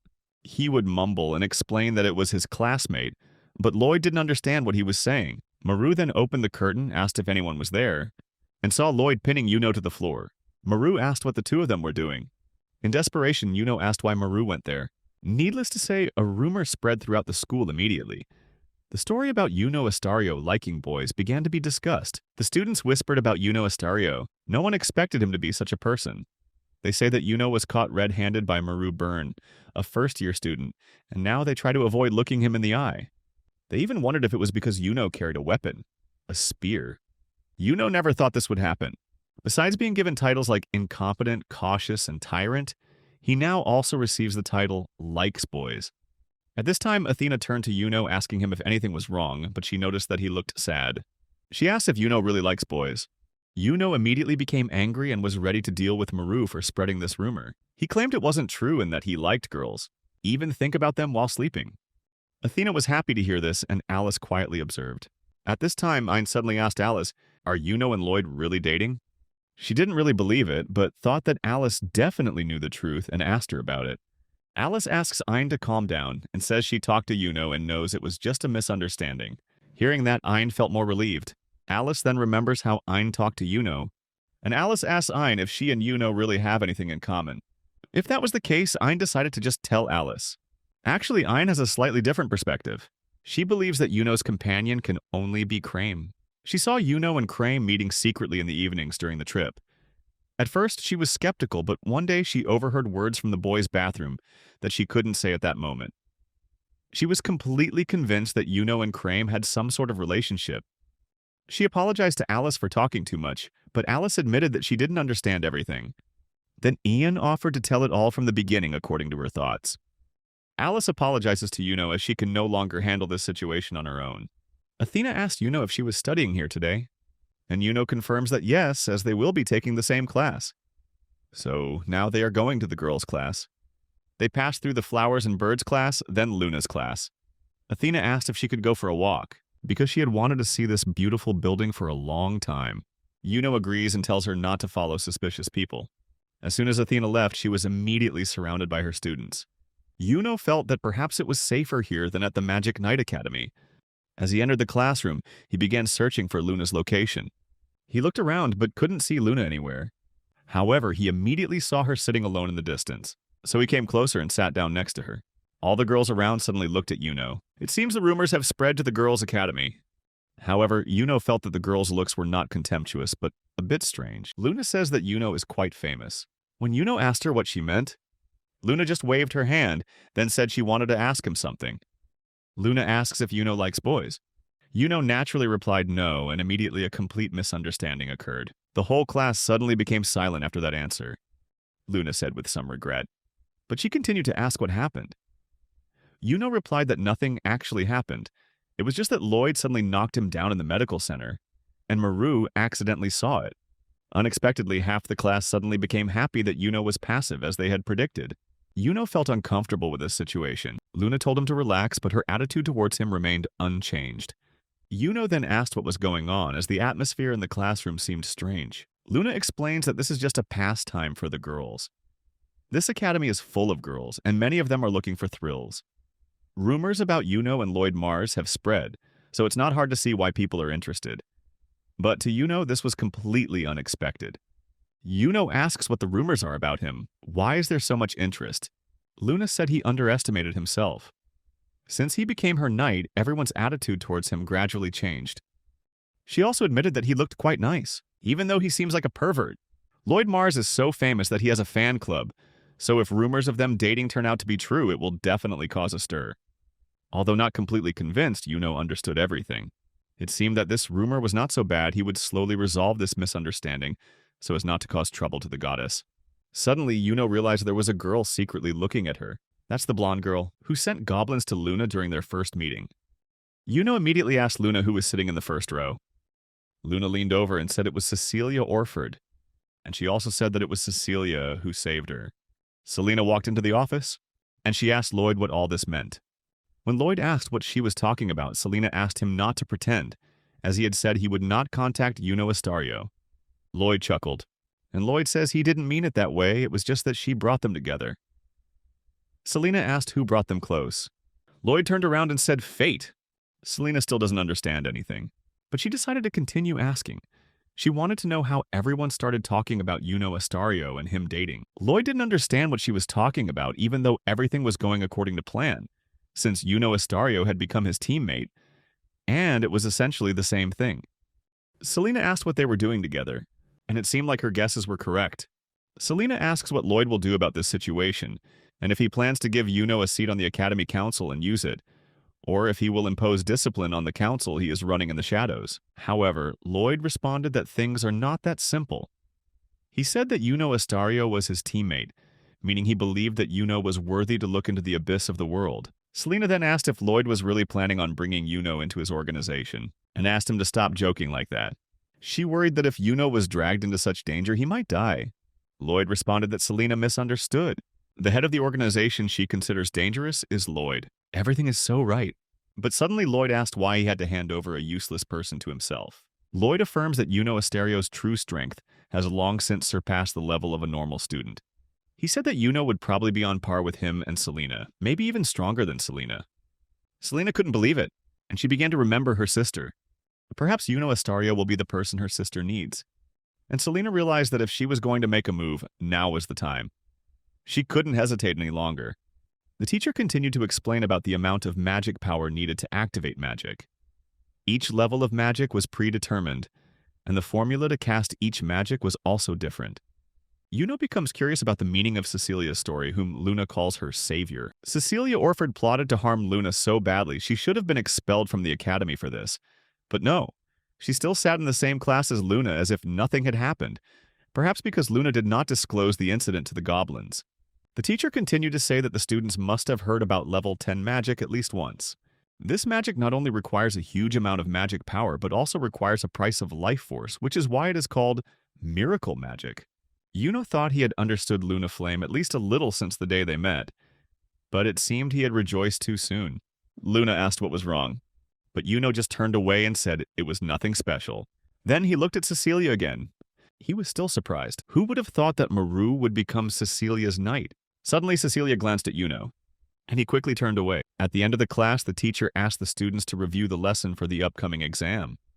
Luna noticed that Yuno was looking at Cecilia quite intently, and she asked if girls like that were really the type that Yuno liked.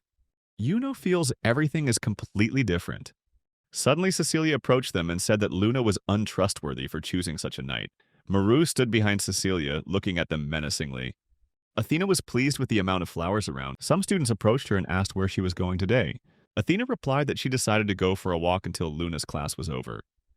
She also praised the garden as beautiful, and she said it was an honor to be allowed to enjoy all of this by the students.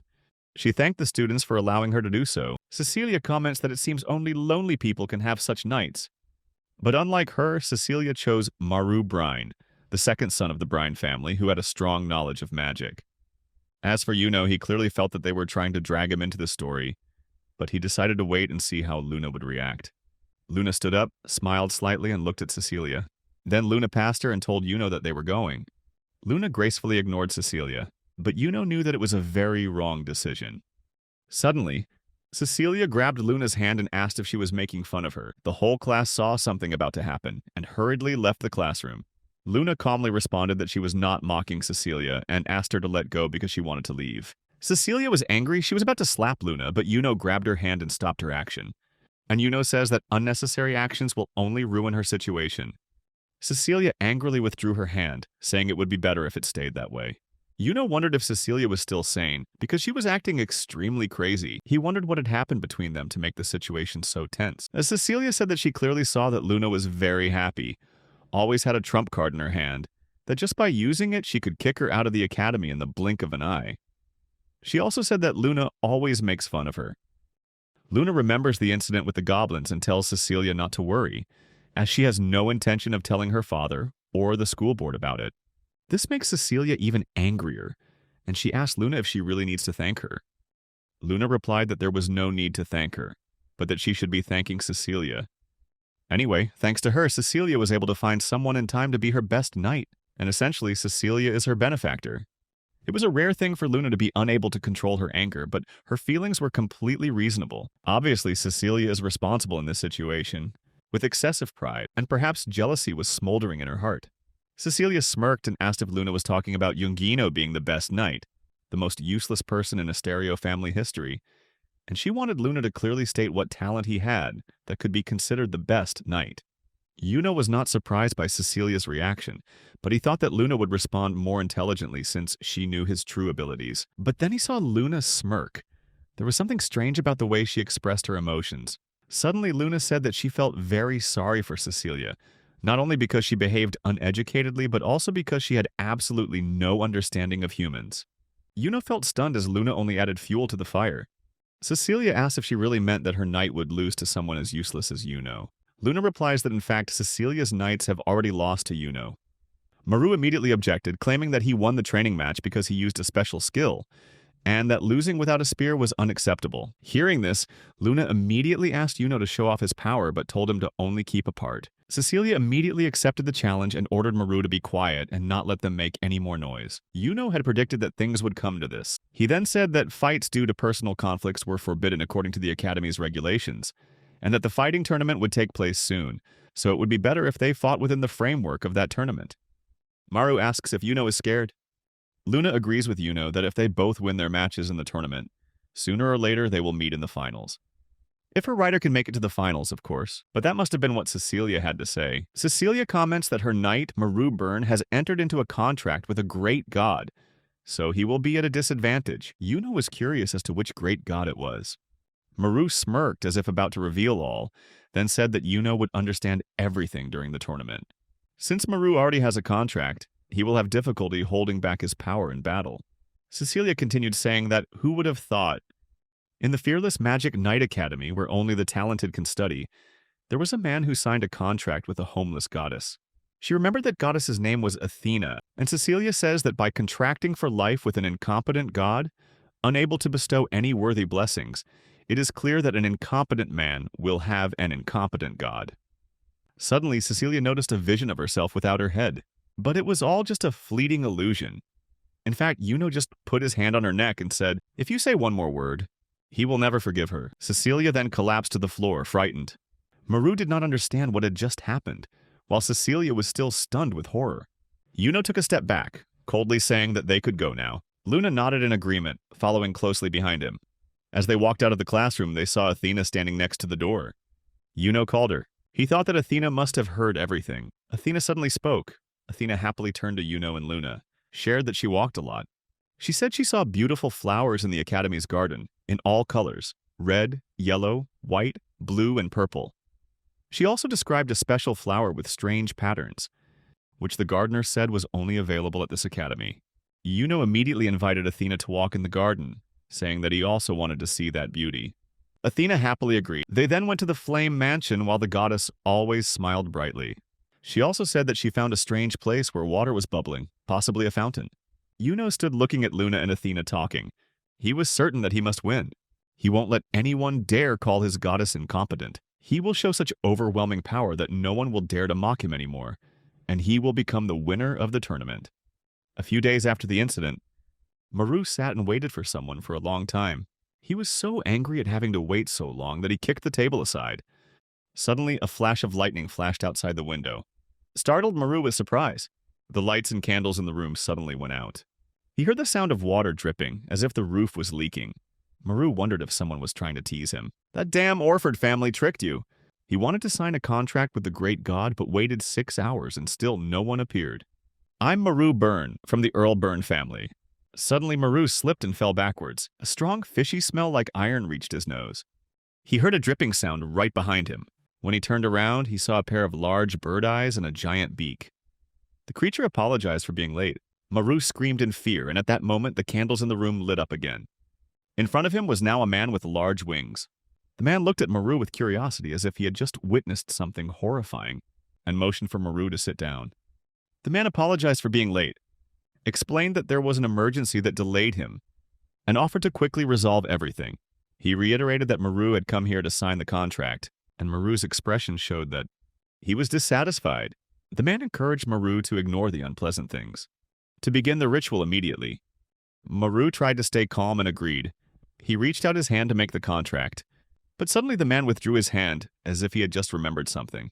He asked Maru an unexpected question. He was gathering information about the homeless gods, who were often hated by humans, but he did not want to leave them in their difficulties. So he searched for these gods and asked Maru if he knew of any homeless gods. Maru says that there is a formerly homeless god who is now in his academy. Since it's before, that means there was some fool who signed a contract with this god.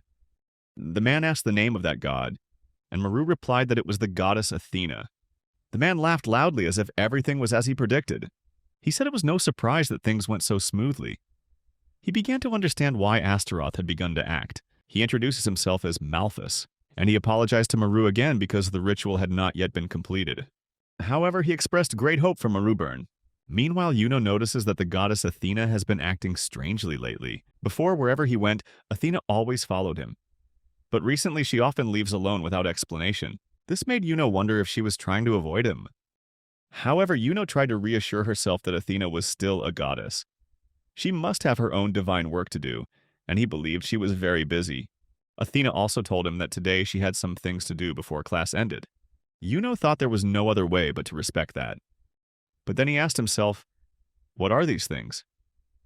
After all, what needs to be done is what matters. But it was this mystery that increased his curiosity. But is it worth asking the goddess directly when she herself called her quiet actions missions? That means she probably doesn't want him to know the details. Determined to find out the truth, Yuno decided to follow her today. Class ends early, so if there's a chance to explore this mystery, this time is ideal. As he turned around, he accidentally bumped into a girl and buried his face in her chest. It's Selena. He immediately backed away and apologized, but Selena also apologized because she should have called him first. In fact, she had been following him but realized he was thinking about something, so she remained silent. Selena asked him if he was Yuno Astario. Yuno nodded to thank her, but Selena didn't understand why he was thanking her. She smiled and began to observe Yuno more closely. Yuno, on the other hand, became curious about this girl. Selena commented that Yuno has very beautiful eyes, and they really remind her of someone. Then she spoke, asking if Yuno could listen to her because she had a request. Meanwhile, Yuno notices Selena's figure. She wasn't like Luna or Alice, but she had the charm of a mature woman. Even though she's still in her developing years, that hidden charm is enough to make Yuno, who is always attracted to older girls, unable to take her eyes off. This girl is absolutely Yuno's ideal type, but we just met. She had made a request, which made him feel very suspicious. Luckily, Yuno had very good intuition, so he decided to politely decline. Selena apologized for the suddenness and asked if she was being too pushy. Immediately, Yuno knelt down, affirming that no matter what she asked, he could not refuse. Selena smiled, saying Yuno was interesting. This was the moment Yuno had been waiting for, an innocent smile from an attractive girl. He was completely fascinated and failed completely. Selena Barrett introduced herself, and Yuno realized the name sounded familiar. She asked him to follow her immediately, but Yuno hesitated. He explained that he was actually searching for his goddess and asked if he could fulfill her request later. Hearing that, Selena told him not to worry and just follow her. They entered a forest, and Yuno became curious about the destination. There was no one around, and he was no longer sure whether this was still the Academy's territory or not. Is the real goddess here? Selena suddenly reminded him to carefully watch his steps. Suddenly, Yuno realized Selena was gone, but in reality, she only hid her presence with magic. It was most likely high-level illusion magic, and she had activated it without reciting an incantation. This proves that Selena is very strong, even beyond the level of a senior student. They reach a mysterious area, and from afar, Yuno sees the goddess Athena. He wondered what she was doing here. Athena stood still, gathered strength, and began to glow, then repeated this action. From Yuno's perspective, that looked adorable. Like she was practicing. Yuno remembered the time Athena worried that she was just getting in his way and was of no use to him. After the training camp, the goddess began to go to secret places on her own, and now everything is clear. Selena looked at him, asking if he had calmed down yet. Yuno nodded in confirmation, although he was a bit surprised. But thank you, Selena, for helping me understand the problem. Selena smiled, glad to be able to help. Yuno then curiously asked Selena what she wanted from him. Suddenly, he saw another girl dancing with a sword. Her hair color is identical to Selena's. But Yuno couldn't help but notice something else, the strange movements she was making. Selena seemed to understand Yuno's thoughts. She immediately asked him to join her practice session.